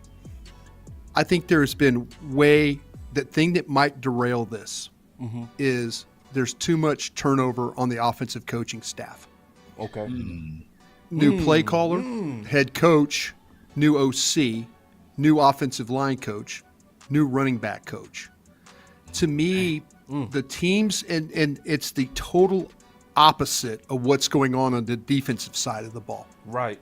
If you told me they're going to take a player and on the defense, I know in my heart, in my eyes, and what I see, that they're going to take that player and they're going to get the maximum out of Curse. They're going to get the maximum, like OC says, out of Parsons rushing the passer. They're going to get the maximum out of Deron Bland playing nickel corner on the outside. They're going to get the maximum out of Wilson playing safety. Don't worry about it. Don't even worry about that. The offensive side of the ball, I don't know that. I don't know that. I know we got one of the better quarterbacks in the league. I know they have one of the most talented running backs in the league when he's healthy. You know, you have a potential Pro Bowl left tackle and a young guy with Tyler Smith. They've got players, CeeDee Lamb, see if Gallup comes back. They've got guys over there. The problem with me is I don't know if I'm going to get what I get from the defensive side of the ball on the offense with this coaching staff. And people they'll go, "Oh, Broaddus, you're a hater on Mike McCarthy." No, I'm not. I'm not a hater. I'm really not. I just, you know what? You had opportunity. You moved on from Kellen Moore. You did. You got mad at him after that Green Bay game when you're up 14 and you lose that game, and you had to walk across the field and shake that man's hand and walked off that field. You put a lot into that game. I think that was the end of Mike McCarthy and Kellen Moore. But also Kellen Moore, people talking to me, Kellen Moore wanted to quit. Kellen Moore had enough of Mike McCarthy. He quit. Wow. You saw how quick he got a job, right? I mean, it ain't like he was out long. He they made the decision. Mike's thinking about it. Kellen's thinking about it. Hey, maybe I should go. Boom. 2 days later, he's got a job with the Los Angeles Chargers. Hey, come on. You don't set up. I know enough of the NFL where you're on the phone thinking, this. I'm down to the last 3 or 4 weeks here. He already hit his LinkedIn. He already had the resume. Yeah. Broaddus, let me see this real quick. Yeah, go ahead. I'll try and be quick. I will. I promise. I'm never quick, but I'll try and be quick. This is so good. The thing that I worry about is that this offense could develop into something good, but right now, and maybe McCarthy's job's on the line, that all of a sudden it might struggle a little bit because they're trying to learn. They're trying to, the play calling's different. Maybe what you guys are talking about, injuries with offensive line, something happens at wide receiver that kind of derails things. But maybe 2 years, 3 years from now, this offense will be good, like we're talking about on the defense. But does the head coach have that latitude? Does he have that time to do that? 3 years. That's what I'm saying. So it might be itself where all of a sudden the defense holds up their end, too much turnover on the offensive side of the ball, and it hurts them as far as, now I could be completely wrong. They could come completely together and it works out great, like the offense has been the last couple of years. But I always worry about continuity, and I worry about turnover, especially as much as they've had with that offensive staff. I think that's the one thing that could keep them from winning a championship this year. Good point. Whoa, Good point, good. Like man. this That's- is so juicy. I got no rebuttal. Man, this Nugget. is so juicy. This is like, listen, I really appreciate you coming today. No, bro. you dudes I are just really being nice. do. You guys made better points than me. No, you Seriously, don't. it can come No, down. what you don't. Let me tell you what Seriously. you did. You, we need No. you see, gave us guys, a peek. No, You gave us a No. nice little view of the inside. Thank you. no, but the thing about it is, you guys aren't wrong about the players, man. The coaches know. Like I go in Dallas here. I work on a radio station. We cover the Texas Rangers. Bruce Bochy's the manager of one of the best teams in baseball. It's a lot about the players they're putting on the field every day. You know, they needed a culture change at the Texas Rangers. They got it. They got a new GM. They got a new kid. There you go. There's some positive where coaching makes a difference. And I just think there's so much turnover on that offensive staff. And I trust me, I hope Mike pulls it together. I really do. I don't hate Mike McCarthy. There's things, I've been at 2 organizations where he's been. So I know a lot about the man. Okay. I know a lot about the man. Yeah. You know, but he's won 25 games in 2 years. Right. But man, he made a big, Jerry said, listen, I'm not interested in paying Joe Philbin no $2 million a year. Gone. Oh, by the way, hey, Mike, you need to get rid of that Rob Davis, the guy who's the assistant head coach. Gone. Wow. Oh, wait, by the way, Jerry, I think I'm going to get rid of Leon Lett, who was one of your favorites. Gone. Oh, You see what's going on with that staff a little Right. bit? They're What, trading prisoners for Brian? prisoners.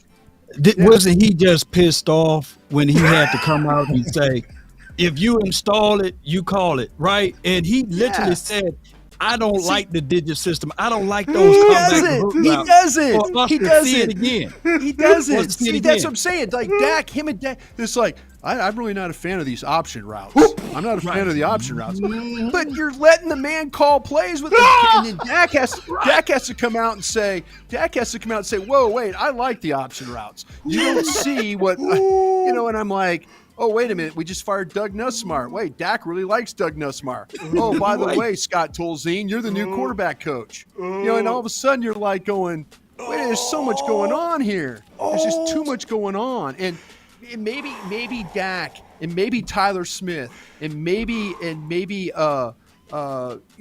Broaddus and these guys will overcome any type of bumps they might have along the road. But you're right, though. You lose players like you guys are talking about. We all trust the defense. Hell, we all trust the defense. We do. We trust them because we know whoever goes out there and plays. We've seen it with our own eyes. They turn people over. They get pressure. They play well in the red zone. They won the damn Houston game with a goal line stand, basically. Right. Like when things are going bad on offense, what's happened? The defense is picking up pieces. That's the things that scare me a little bit. Did you ever get a chance to pull Dak to the side and say off air, off record? How Me? do you really feel about? How you really feel about Kelly Moore? Because how in the world? I don't think Dak. Yeah, I don't think Dak. No. I've never asked him about. I'll tell you, one of the funnest interviews we ever did with Dak, we made up a fictional football team that they were going to play, and we called it just Team X. And so we started asking questions about Team X, and we said, it's quarterback speak. So we just asked questions. Dak, what do you think about Team X? Team X is well coached, man. They've got a really good, they've got a good front. He was going every question. He was just, that's coach speak. He was just quarterback speak. It was a make believe team, and we were just asking him questions and it's the same answers. It's the same answers that you get. And so we got Dak to admit that, like, when we ask him questions, he's Team X is really well coached. Oh my God! They've got some outstanding players over there, and he was having fun with it. He was every question was just to like what you see him doing today, the same thing. And every time I see Dak. I just start laughing at myself because, oh no, man, that's a well-coached team. They don't turn over the ball. They get a lot of pressure on you. You got to be ready. They play multiple coverages. He could do it for any team, he said. He could do it for any team. It's one of the funniest things I've ever seen him do. Was like, So, Broaddus, man, you really confirmed some things we've been doing on this channel and talking about the Cowboys organization being like the Game of Thrones. people fighting for territories and districts, and it being extremely political. And we even identified Kellen Moore as the Trojan horse. We said he was the front office's Trojan horse against Mike McCarthy if anything went back, because really they groomed him. They wanted to Jason Garrett, this kid, and they wanted him to raise up and end up being the next head coach. That's what we thought. That's what we all constructed from. And you're confirming this, Brian. Thank you so much. Brian, I will say this. I will say this about Kellen Moore. Okay, so Kellen Moore's the thing that bothers me the most about Mike McCarthy is that, and we all, Dak Prescott has done the offense was fine. Kellen Moore, there were things, playoff games, there were times when it was not as, what it was supposed to be. But what we learned is I've never seen an offensive head coach come in and not want to put his stamp on what they were doing offensively.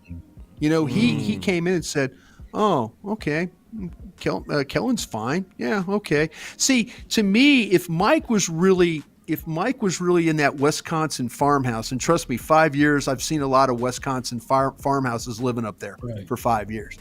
So, a lot of go study, but if he really, really, really, really, really studied the Cowboys, he would say, okay, these are the things I think I can implement offensively that we could do different.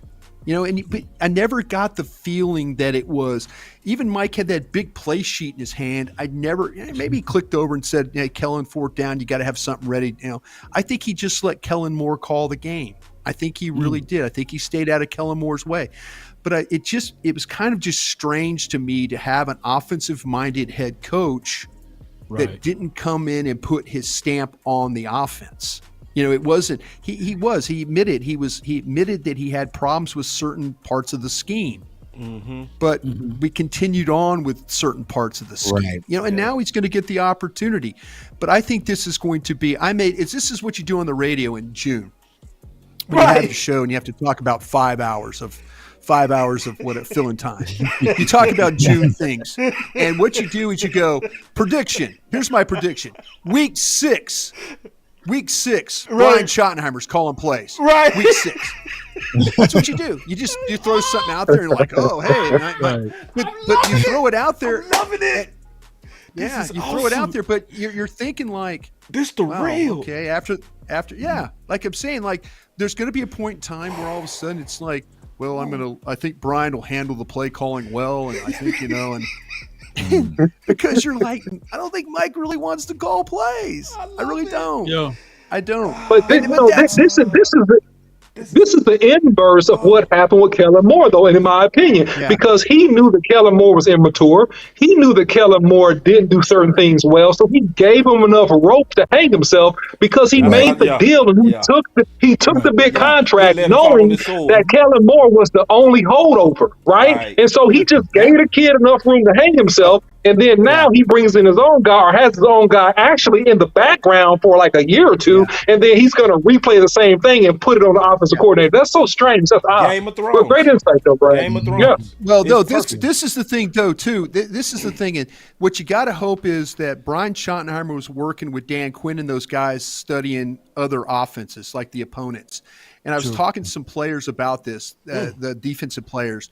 And they were to a man were like, listen, this Brian Schottenheimer gets it. Because Brian Schottenheimer would come up to them during the week and say, all right, man, on 3rd down, you got to watch them doing this. They're going to get in this formation. They're going to do this. They're going to be over here. They're going to do this. This is what the defensive players really appreciated.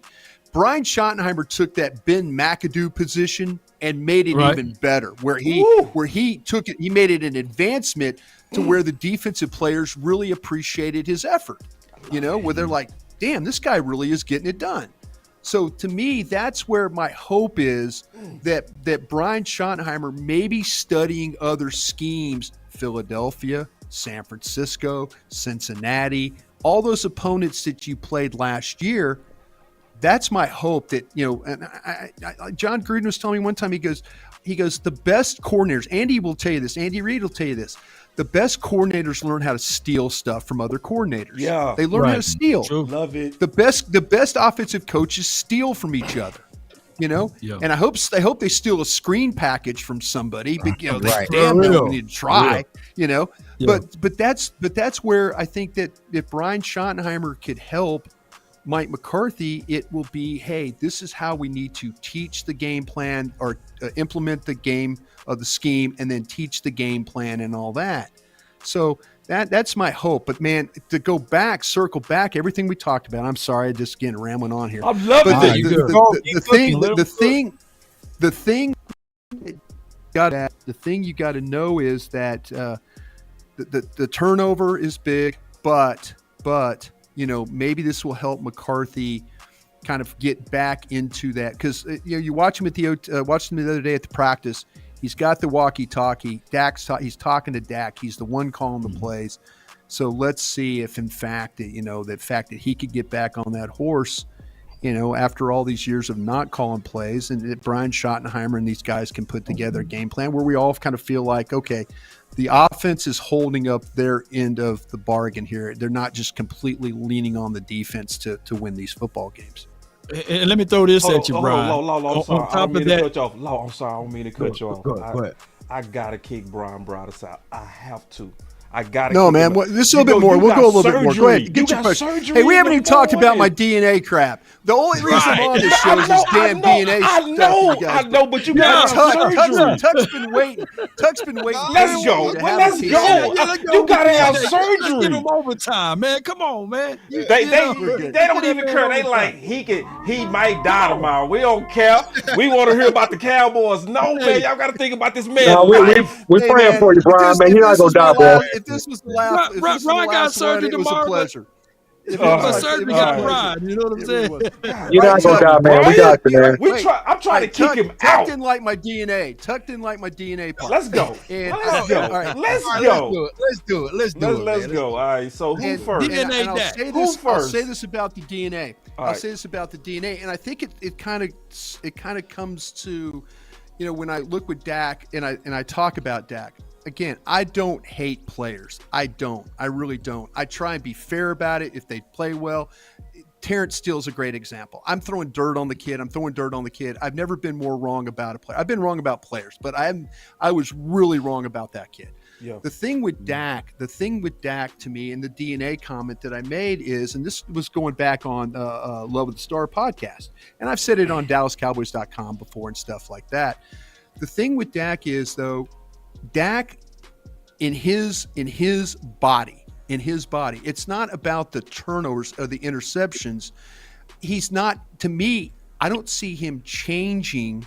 I don't see him changing who he is and I mean this in a way of how he attacks, how he wants to throw the football, how he wants to get the ball down the field, how he wants to try and manipulate defenses that he plays against. The problem that I run into is a lot of the interceptions are on things of, maybe guys running incorrect routes. He talked about it being in the wrong place, guys, balls clanging off guys, guys, doing not what they're supposed to be. Dak's had some interceptions where he overthrew some balls. Those are on him. You have those happen. But Dak is always going to attack, and that's in his DNA. But where he makes a mistake is that the players around him, when he wants to go into attack mode, he has this confidence that, hey, Gallup, you're going to make a play for me. Hey, Lamb, you're going to make a play for me. Hey, Noah Brown, you're going to make a play for me. Hey, Dalton Schultz, you're going to make a play for me. He has that confidence in his teammates. And what happens is his teammates will let him down. But you know what? He'll keep fighting it. He'll keep throwing. He'll keep going at it. And like I said, that's, to me, that is the DNA question I have. Yeah. That he is this guy that is in this mode where it's like, I trust you so much, where instead of pulling back and saying, hey, Noah Brown, I know you helped us win the Cincinnati game in week 2 with a backup quarterback in there with Cooper Rush, but I'm going to keep throwing you the ball. When it's clanging off him, Michael Gallup, I get you, man. You're my guy. But you're not, but right now you're not playing well enough, but I'm going to keep throwing you the ball, CD, I'm going to throw you the ball. Wait a minute. You're running the wrong routes. What are you doing there? There's a lot of that. And I think comes a time when you don't want to pull back. You don't. I mean, they're struggling to run the ball in the second half of the year. Now it's on Dak to try and go make plays, But you're going, and maybe too, it's Kellen Moore as well. I've blamed Kellen Moore for this stuff too, because if you continually put Dak in situations where he's having to press with receivers or tight ends or people that are not helping him, are you really helping the quarterback? Or are you feeding his DNA up to continue to attack? That's my point about Dak. And the interceptions, they're not all on him. And I'm not sitting here on any show. I've never, ever said that. Right. But I just know from his and knowing people at Mississippi State and watching him work through all that, he is always going to trust his teammates and he's always going to keep pushing, even when he needs to pull back. And I think that's what Mike McCarthy talking about, hey, run the ball. We're going to do a little bit more of this. He's trying to maybe protect Dak. And people will say, well, Dak's first 4 or 5 years, he wasn't interception prone. He also had a 1,600-yard back for like a couple of years there, right? Yep. That helped him manage the game. Yep. Yeah, that's great way. So to me, Garrett didn't want him to put the ball in harm's way. Yeah. But now we're in year 7, year 8, and there's no running game. There's no Ezekiel Elliott. Now Dak's like, okay, I've got to make plays here because but he's trusting guys that are at times letting him down, and he's not backing off that. I think that's the problems that I see with Dak, and he can't help himself because he that's what he does. He takes all these guys out into the Dak yard over at his house, the Dak yard, and they throw and they throw and they throw and they throw, and he just thinks I got to keep doing this. I got to keep going, and I think that's the problem that I had, and I think people took the DNA thing maybe the wrong way with me, but that's where I believe we're at right now, and I'll relinquish the floor here, and I'm open for any ideas because my mind can be changed. I got you. No, I got you. Tuck, can I jump in real quick? Just go ahead. Yeah. I know exactly where Bryan Broaddus messed up. I got downs. I know exactly where Bryan Broaddus messed up. You cannot, Mr. Bryan Broaddus, explain all that from Twitter. Right. You can't. Because when you talk about it, you know why? This is why I wanted to be on your show. Right. It makes sense. Like you say, I'm open. You guys have this has been the most, I've had more fun doing this show. I'm serious. And I'm not just blowing smoke up your ass right now. Yeah. I'm telling you, I've had fun doing the show because you guys have got really good opinions. Yeah. But I also, like I say, I wanted the opportunity where if you had a problem with me, that you could say it. And I'm cool, man. I ain't going to sit there and MF you about stuff. Yeah. I mean, we're all trying to go the same way. Right. But I tell you what, the thing about it is I get in these discussions with people and I keep going and going and going, like people like, you're an idiot. You're an idiot. You're an idiot. I'm like, fine. I'm just telling you, this is who if I'm an idiot, I'm an idiot. But anyway, you guys got it. I'm stepping back now. I'm taking a drink of lemonade. I'm enjoying my lemonade right now. Yeah, see, because you can't do that, bro. Because when you did that, let me tell you what I heard. When I heard Dak's DNA, I heard it's in his makeup to be risky. What you're saying is it's in his makeup to be an aggressive person. As somebody that's always driving and believing. And I agree with that. Because I was saying that I said the same thing you did. Like when I broke down his DNA, I said that he gets too bought in sometimes. Like he got to know when to. Yeah, it was that you put that on Twitter. I get in trouble on Twitter a lot. I do. I interact with people, and again, I appreciate you guys giving me the platform, but I'm open. I will steal your ideas like Andy Reid steals screen packages. You guys come up with a good idea, you might hear it on 105.3 The Fan on Wednesday. We want you to do that. Like we don't care about credit. But I'm sorry, I was cutting off. I'll give you credit. No, so for Bryan, for a guy who often gets in trouble on Twitter, such as myself, I definitely understand where you're coming from. But I think that was the issue. That's what a lot of Cowboys fans really wanted, was the why. Where were we going, right? So, because actually what you're saying about Dak, I 1,000% agree with you. I always give the analogy, if we're playing basketball and Boss Cowboy air balls 3 times, I'm not passing you the ball no more. I don't care if you're open. Yeah, Dak you're done. Dak Prescott's more of that mentality. He's like, no, boss, I'm coming right back to you. They're leaving you open. So I feel like that really put him in bad situations. Now, I will think that hopefully that would improve because you're just getting better talent next year. But just like Boss said, I just feel like by the tweet, it just felt like you were saying like his turnovers are going to continue and it doesn't matter. So I was like just watching from the outside lens, like, okay, so why? Are you hearing something in OTAs? Like, what's really going on? Because historically, turnovers haven't been in Dak's DNA, but trusting and being too loyal to, I always say, a team that really isn't as loyal to you, that's always been in Dak's DNA because that's his leadership. He believes in everybody. He was at OTAs and camp speaking highly of Dennis Houston until he got out there and had to play with them. Was like, all right, this isn't going to work. So, yeah, I 1,000% agree with you. In that case, I was just disagreeing when it came to just the turnover aspect because he just hasn't shown that trend line of being constantly turning over. Because if you go back to 2021, he only had 10 interceptions. So I think that was the disconnect. This is the power of coming on these shows and actually talking about it, because on Twitter, everything I say gets misconstrued. So I definitely understand because you only got 250 characters. Right. So this is good that you came on explaining. So now a lot of people are like, oh yeah. Well, no, I don't always explain, like you said, I don't explain things well all the time. But to me, that's with Dak. I think that he, to a fault, he trusts Kellen Moore. Yep. He trusted. He trusted Michael Gallup. He trusted. He trusted Noah Brown. And that's the thing about it is he trusted Ezekiel Elliott, who couldn't gain 3.5 yards a carry. He trusts these guys. Whoa. Wait, that's true, ball. You was doing good. Don't stop him. Don't stop him, ball. Don't stop him now. I had to get that one in. Wait. Don't stop him now. Go ahead, man. Go big. No, I just got a quick question right quick. Go ahead. Mine is you had a tweet that came on May 28th and it said, if Jerry said, Brian, yes or no, can we win it all with Dak? What is your answer, and defend your answer? You said, I said this before, so I'll say it again. The GM had his own questions on some of those Monday morning.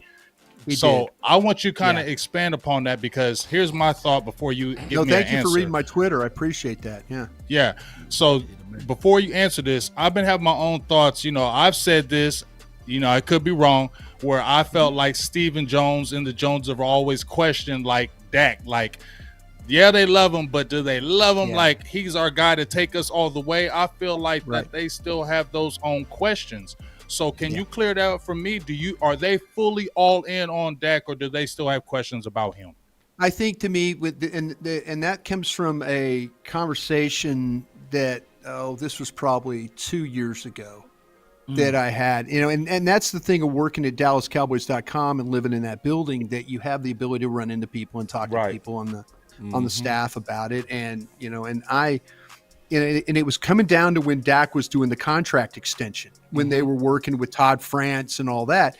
And that's where Dak was working to try and get paid. And I know there was some Monday mornings where they would have a loss or something would happen, or, Dak didn't play particularly well. And there was a lot of times he played very well. And maybe there was a couple of times where he didn't, and so Jerry Jones would ask the staff the question, is this really our guy? Is this really our guy? And, I think the one thing, they went ahead, they paid him. France is going to probably play the short game again, with Dak to try and get this, get the contract. He wants to get Dak back to the table as soon as the television money kicks in and all that stuff like that. So I don't think, this is my personal feeling. I don't feel like it's going to be a long-term deal. Maybe they can, but I think they're preparing for probably another short deal to try and make this work. But the thing about it is, though, with Jerry, there were questions. There were, and then you had guys like Garrett and others that, that were defending Dak. No, this will be fine. This will be fine. This will be good. So, I've been out of that building now since, going on 3 or 4 years now, out of the building full time. And, I haven't had anybody come up to me and say, Jerry's having questions about Dak. But I do know when the contract was first talking about being done, that Jerry had those questions. So, Jerry, like I say, he's going to have to answer those questions. Maybe he's put all those to rest. Maybe he has, but I mean, I think that they're supportive of Dak. They need to find ways. Michael Gallup needs to play better. They need to find a way to help this offensive line. They need to have a legitimate running game. Everything like that will help Dak going forward. But, that's it. It was something that I know 2-3 years ago, it was definitely something that was weighing on their minds. Bryan, I want to. Man, are y'all gonna let him go? He got to go to the doctor. No, go ahead. Man. Seriously, I'll answer your question. I'll give you 15 minutes. I go to 10 o'clock. How about that? We'll go to 10 o'clock. All right, cool. So Bryan, I'll be quick, okay? Yeah, No, I'm gonna ask like a 3-for-1 special, okay? You can go rapid fire on these, okay? All right, and this is it for me. You won't hear from those anymore. So, do you get the feeling that if Tyron Smith is not healthy and he doesn't play a full year, that he is out after this season? My feeling is that they should move on if he can't prove that he can play really all these games because he has an incentive-laden contract. And then number 2 to that, and this will be the last one, you got CeeDee Lamb coming up contractually wise. You have Diggs coming up, and shortly thereafter you have Micah Parsons coming up. Do you have a sense that out of those 3 guys, which one may be the man that is left out in terms of a big payday? Well, to answer your question, I think that, the Tyron Smith thing was answered because they drafted Tyler Smith. And the fact that Tyron Smith knew that Tyler Smith was playing so well at left tackle last year and he didn't ask him for a spot and was willing to move over to the right side kind of tells you everything that you need to know about where Tyron Smith feels like. It's a sad thing that you just know you're going to get to Oxnard and you're going to have to just watch number 77 and you got to hope that he doesn't get stepped on or somebody falls on his knee or something like that, or the back issues and all that. I think they're preparing to move on from that. I really, really do. So that's that. Their plan is to get all these guys done. Talking to the guys over there, they know what they're up against. If the order of how they're going to have to, I think, like I said earlier, I think the Diggs one, they don't have a lot of wiggle room yet because of, like I say, they've got 5th-year options on Parsons and they've got the 5th-year option that they, with Lamb, which they've already used, I believe. So to me, that's the Diggs one, is because Diggs is going to want to get paid. He really is going to want to get paid. He's going to look at those other corners around the league and he's going to think, well, I'm better than this or I'm better than that. And so, but the Cowboys know this, and I'm not sitting there like carrying their water on this thing. Knowing those guys over there, they've got a plan for how they're going to do it. It's just, can they get these agents to agree to how they want these things structured so they can be able to handle it long term? No doubt. The solution to all of that will be just to go ahead and extend Dak Prescott. You'll have enough money to cover all of that. But when you have to, when you have to circumvent, is this person really the question? Is this person really the answer I meant to say? Then they not the answer. Because when you in love with something, and when you really love something, you don't have to go ask everyone. You understand? This is the one I'm going to go with. You can go 8-8, 8-8, 8-8, and you will still give that person a big contract because you ultimately believe in said person. But if you have your reservations, well, that's like I say, that was some of those Monday morning conversations. I would run into people, outside the organization talking about it, and we'd visit and they would say, listen, hey, we had a conversation that was interesting today. This, again, 3 years ago, they gave him the money. They gave him the extension. They got through it. Their decision was, is this really our guy? And they said, yes. They gave him the money. So they're going to have to do it again. I just think in my heart of hearts that Todd France, the way he operates, he's going to try and go short. He's going to try and go short and that way he gets his guy back to the table again, in a quick fashion. These long-term, these Pat Mahomes 10-year deals and stuff like that probably do nobody any good. This Todd France is pretty smart about, hey, get him back to the table as quickly as you can. I have a question for Bryan. So, Bryan, you've been around Mike McCarthy frequently, as you mentioned. So what are some of the things you pick up about how he handles his relationship with the quarterback, and how do you think that relationship dynamic with him and Dak this year is going to be now that Kellen's kind of out of the picture?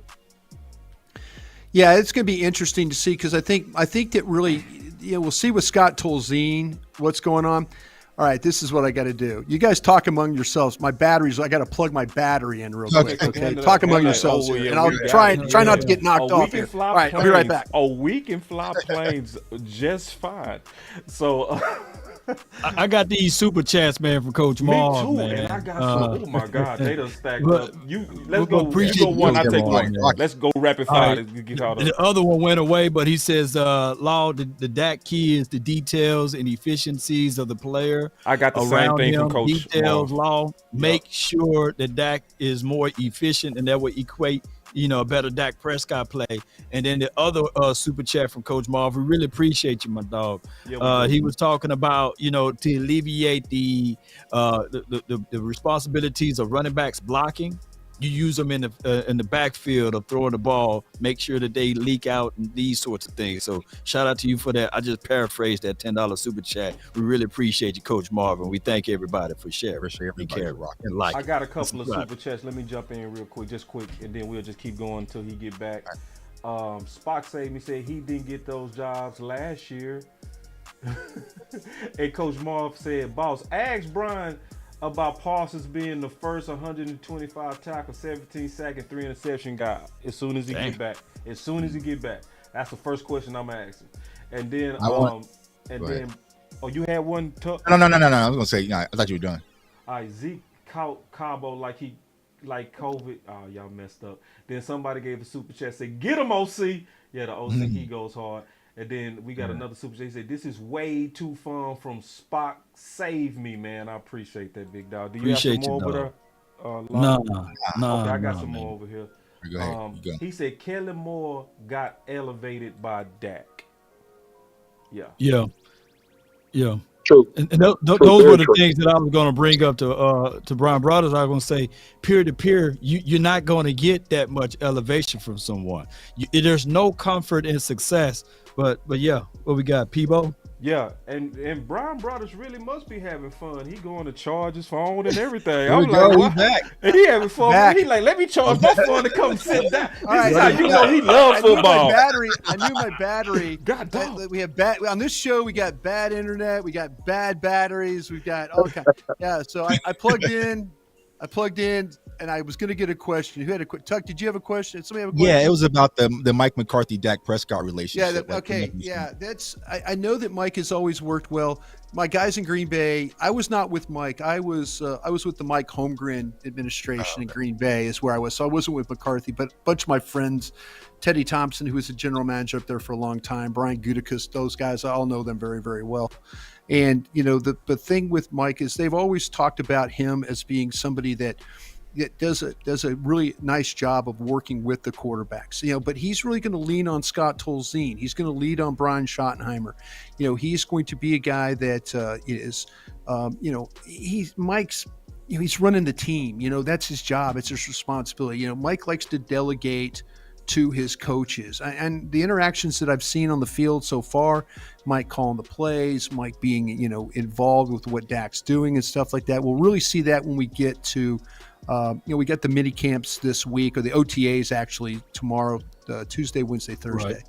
You'll see how that goes. But then when we get to Oxnard, then we'll have that kind of that view. But everybody that I've ever talked to about Mike, and people within the Cowboy organization that know Mike, he this is going to be new for him getting back into it, because he let Kellen and Doug Nussmeier and those guys, Scott Tolzien, handle the quarter. And and Dak, I think Dak, if you gave Dak the truth serum and said, hey, what are you going to miss about somebody gone off the staff? I think he would really miss Doug Nussmeier. He had a lot of really positive things to talk about Doug, and Doug also said a lot of positive things about Dak, going away. But Mike is going to have to carry this, because again, the play card, you've got to be able to have. That's the one thing that these coaches that call plays. I know Andy Reid and I were talking about it one time.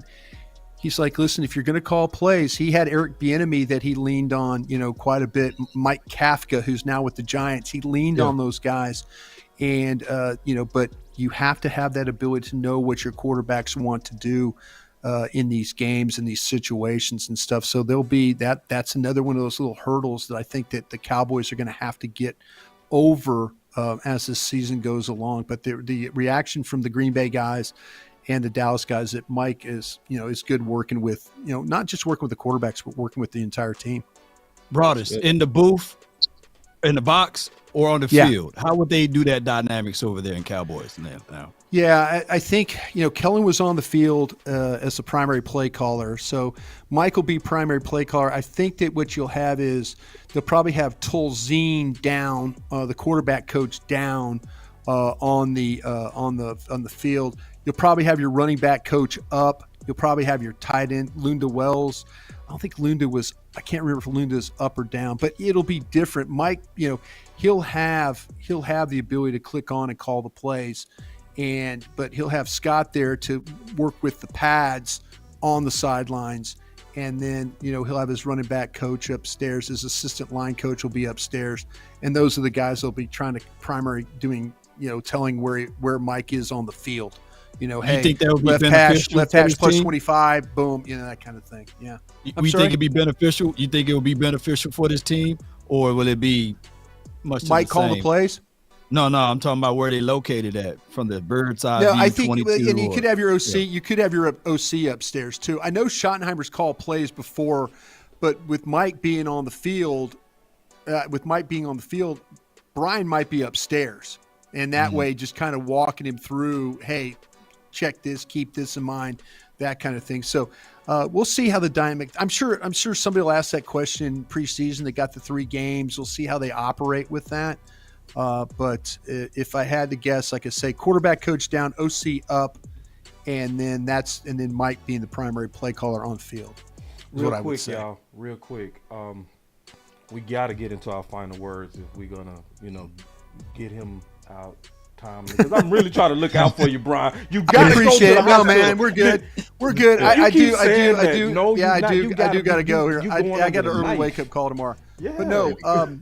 Final words. What's your final words? What do you guys got for final words? Like when we say final words, everybody kind of get a last thoughts of the day. To kind of wrap it up, and then obviously we go finish with you and Jay Tuck. We usually finish with Law because he's the biggest independent YouTuber in the world. A lot of people don't know. Yeah, zoom in on that plaque. like that plaque, but he's the first independent YouTuber to get 100,000 subscribers solo by himself through the mud. And I got to just speak for my brother. He's also one of the most caring guys in the community. He helps us out. He all of our far big between brothers. of those cats. Yeah, right. Good for you. Yeah, no, I mean he's our big brother. He's everybody big brother. I mean that. So, but I also want to keep my promise, Bryan, and then we'll get to the final words. Coach Marv is somebody that gives back to the community a lot.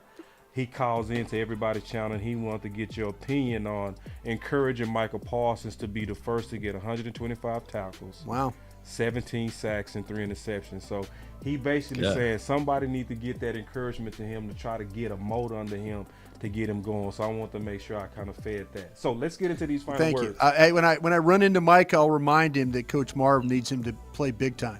There it is. There it is. Yeah. We got you in there, Coach. So there you go. I'll start the final word off. Bryan, thank you. This was amazing. Like, it was fun. It's a privilege to rock with you. It was better in person than it was seeing you and listening to you. Thank you. It's even more what I thought. Like, one of the reasons why I got your back on my video, because when I did the video about the DNA, the first thing I said is sometimes we disagree or people disagree, but you got to know the person. And I've watched you enough and listened to you enough to know you'll make a stand, but if you see something different or better, you change just aggressively as you took your stand. So you was aggressively against Steele, but now you're aggressively for Steele, So I knew the character of you from listening to you for years, and I just really appreciate your work and thank you for coming on the show. And I'm glad you had a good time. That means a lot to me. Personally, and hopefully we do this again. I really do. I want to do this again when you get some time, and hopefully you have a good surgery and all that kind of stuff. But that's my final word, man. And then y'all clap it up for Bryan in the chat. Y'all make sure y'all thank Mr. Bryan Broaddus. This was amazing. I had fun. Like, I was over here crying, laughing, and enjoying this whole process and being myself. So that's my final word. Well, if I could go next. Oh, but James, go for it. You got it. Go for it. No, you got to go next because his mic out. Oh, his mic's out. Okay, I got you. No, hey, sometimes you get in this business and you're very fortunate to be with people that you really care about and you love working with and love being around and stuff. Trust me, I have the utmost respect for the work that the guys and gals in the social media that do this, passionately every week, have comments and it's just such pride in their work. And I don't get to be on these shows an awful lot because if I did, I'd be working. I mean, everybody's asking me, be on my show. And I just couldn't do it with all the things I'm doing right now. But when I took this opportunity, I just wanted to make sure that, it was the right thing. And I didn't want to come on to be, bitter or mean or pissed off or any of that stuff like that, because I respect everybody and everybody's work.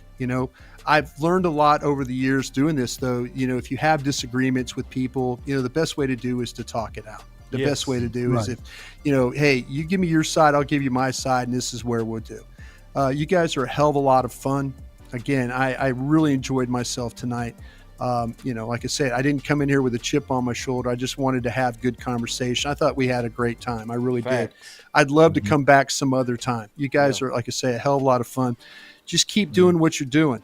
I mean, there's a lot of folks out there that really appreciate the work that you guys put in weekly on this, on your podcast. And it doesn't go unnoticed. It really, really doesn't. And I've just, like I said, I just, thank you for giving me the platform because it allowed me to kind of get my point out. I learned your guys' point, but I learned more than that. I learned you guys are great guys. And there might be times I come on here again and everybody's mad at each other and we talk it out again, but that's what this is all about. So I thank you guys for this opportunity. You didn't have to have me on, but you did. And I appreciate you doing that. I really do. Oh, man. Wow. No doubt, man. Let's go, man! Am I good now? You good. Yeah, go ahead. Micah Parsons, man. You good. Co-signing for you, Brian. Okay. All right. I'm going to be quick. My final word is just basically piggybacking off Boss and even what Brian was saying. Number one, I appreciate you coming on. But the biggest thing is more people need to learn how to do this. Yeah. A lot of people talk through Twitter too much, and then things get misconstrued, feelings get hurt, friendships, things get messed up just because you talked on Twitter and there wasn't understanding. You didn't have a common understanding as men. And I think this is what happened today. There was maybe a misunderstanding in the Twitter world. A lot of people probably shot the fire back and forth. A lot of people probably try to hype it up. But guess what? We came on here as men, settled everything, had a great time, and everything that probably thought it could have been, it wasn't. It was actually 10 times better. And so I think this is just a lesson that more people need to have face-to-face conversations and not talk through Twitter and not talk through other type of things because you won't get the true understanding of what's really going on. So I thought a lot of growth was here. And I thought it was an excellent show. And shout out to all my guys once again, Tuck, Boss, Law, OC. You know how we doing, and appreciate Brian for doing his great work in the Cowboys community. You, that's my appreciate final you. word. You want answers? Perfect. I had to hit that perfect, brother. You know that. Yes, indeed. All right, so first and foremost, Brian, I want to say prayers for tomorrow. Hopefully everything goes Thank well. You, man. With appreciate that. Thank you. We need you in this community. You're one of the good guys, and that's why everything kind of got misconstrued through Twitter because I was like, I like Brian. Even before I started making content, every time I land in Dallas for a game, I'm turning on 105 through the fans. The first thing I do when I get out the airplane, when I'm headed to AT&T Stadium before the game, I'm listening to G-Back Nation get cranked up. Even though you were a little scary versus Philly, on Christmas Eve, but you know what I'm saying. I listen to you guys, So we definitely need you out here. You're one of the good ones, and I love how you embrace the social media community because our girl Aisha, to see what you guys did with that draft content, you were welcoming, you welcome her in, and she's done an incredible job. So, like Big Game James said, sometimes in Twitter, things get, taken out of context. Me and Boss, we had a situation, then we picked up the phone and said, "Oh," and it was your fault, Tuck. It wasn't mine. It was, you know, but like you said, but even with this, like hearing what Bryan had to say today, it was our fault. You know what I'm saying? Oh but, no, it was your fault. Well, it actually was our fault. Yeah, but hearing what Bryan to say, like, it's crazy because it's like, all right, I agree. So like all of that, like, you know, and now we're here in the same situation. So exactly. you know, I appreciate everyone. Hopefully we come back and do some more shows, especially during draft season. We appreciate your work. We appreciate everyone on this panel. And you actually just confirmed a lot of things because you actually just said me and OC are pretty much eye to eye with the Cowboy scouts, because I also saw the Micah Parsons pass rushing thing. Oh, okay. You know what I'm saying? I did a whole film session on it, showing his hands in the dirt. All right. So, you know, I mean, pretty much we like Cowboy scouts. Duly noted. We're good. Yeah. So, yeah. Duly noted. That's real. So I appreciate you. Appreciate everyone for watching, joining in. Cowboys Nation, we got mini camp coming up, and then we're going to get on the Oxnard. So let the fun begin. That's my final word. Peace. OC, don't fall asleep. Yeah, no. I'm good to go, man. So listen, the great Bryan Broaddus, man. Thank you so much for coming on the show. You know, I've just gained such a depth of respect just for the wisdom and just listening to you and just understanding even the unspoken words of what you walk through and kind of what you've done in your career to get up to this point. So I really, really appreciate it. And it's just great to learn from you. Great to talk. Super excited, man, to have you back on whenever you can. Prayers up in Jesus' name for healing and a fast recovery on your surgery. And, you know, hey, great time with everybody here. And look forward, man, to taking a run for 6, man. That's why we do this, man, and getting into this camp talk, and maybe we pick up some free agents. But that's my final word. 100K low. Oh man, I appreciate you, man. I didn't like this at all, Bryan. You know, I didn't like you coming on. I absolutely. I knew I could count on you, Law. Yes, indeed. I love this, man. I love this for you coming on, and you graced us with your presence, man. It's always a pleasure listening to you, man, over the radio over all of these years. Yep. I wouldn't be where I'm at right now if it wasn't for your insights and everything else with what you do with the radio station as well as with the Cowboys.com. So I really appreciate you, man. We bounce off of your ideas and thoughts, and then we go back and forth with it over here. And it's amazing what we are able to do here at Law Nation Sports. And I really appreciate all of you guys, man. Boss Cowboy, man, I really don't make me cry, man, by giving me all of those love and adulations for the nation. Talk. But y'all know how this thing goes, man. Yes, indeed, man. I try to get it out of the mud. Bryan Broaddus, me, and some of the crew will be out there in the Oxnard. And we would love to do like Bryan, a mini dates. You got some intel on the dates, Bryan? Hit us on the date so I get those planes. Man, when y'all let this man have surgery, y'all so good. It's pathetic. No, we're good. We're good. I think the station. I think we're going out there the 26th of July through the 9th, maybe of August. I know we're going to be out there. Last year we messed up and didn't get on the. We didn't get there for the opening day, and I about lost my grip with these guys when that happened. You know, they forgave me for getting on them as bad as I did. But yeah, I think we're. I'm just trying to get my phone to. I'm losing charge on it too, so that's just what my life's become.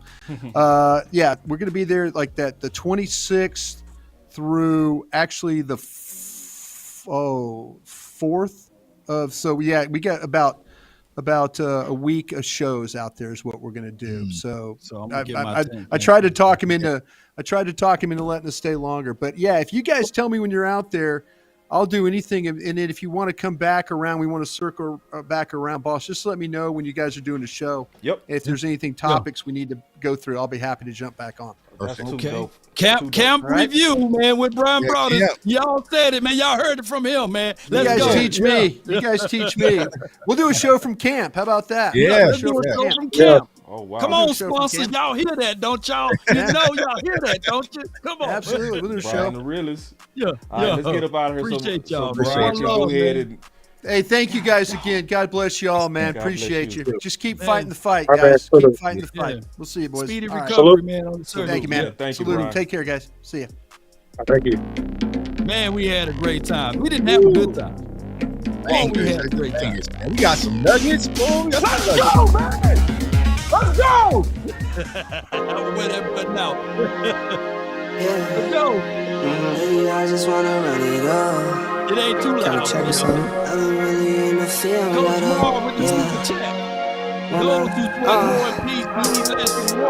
I've been really in the field. Let her rush, I love the feel. Lately, I just wanna run it up. Don't need no deals, I make the deal. Have to take it to.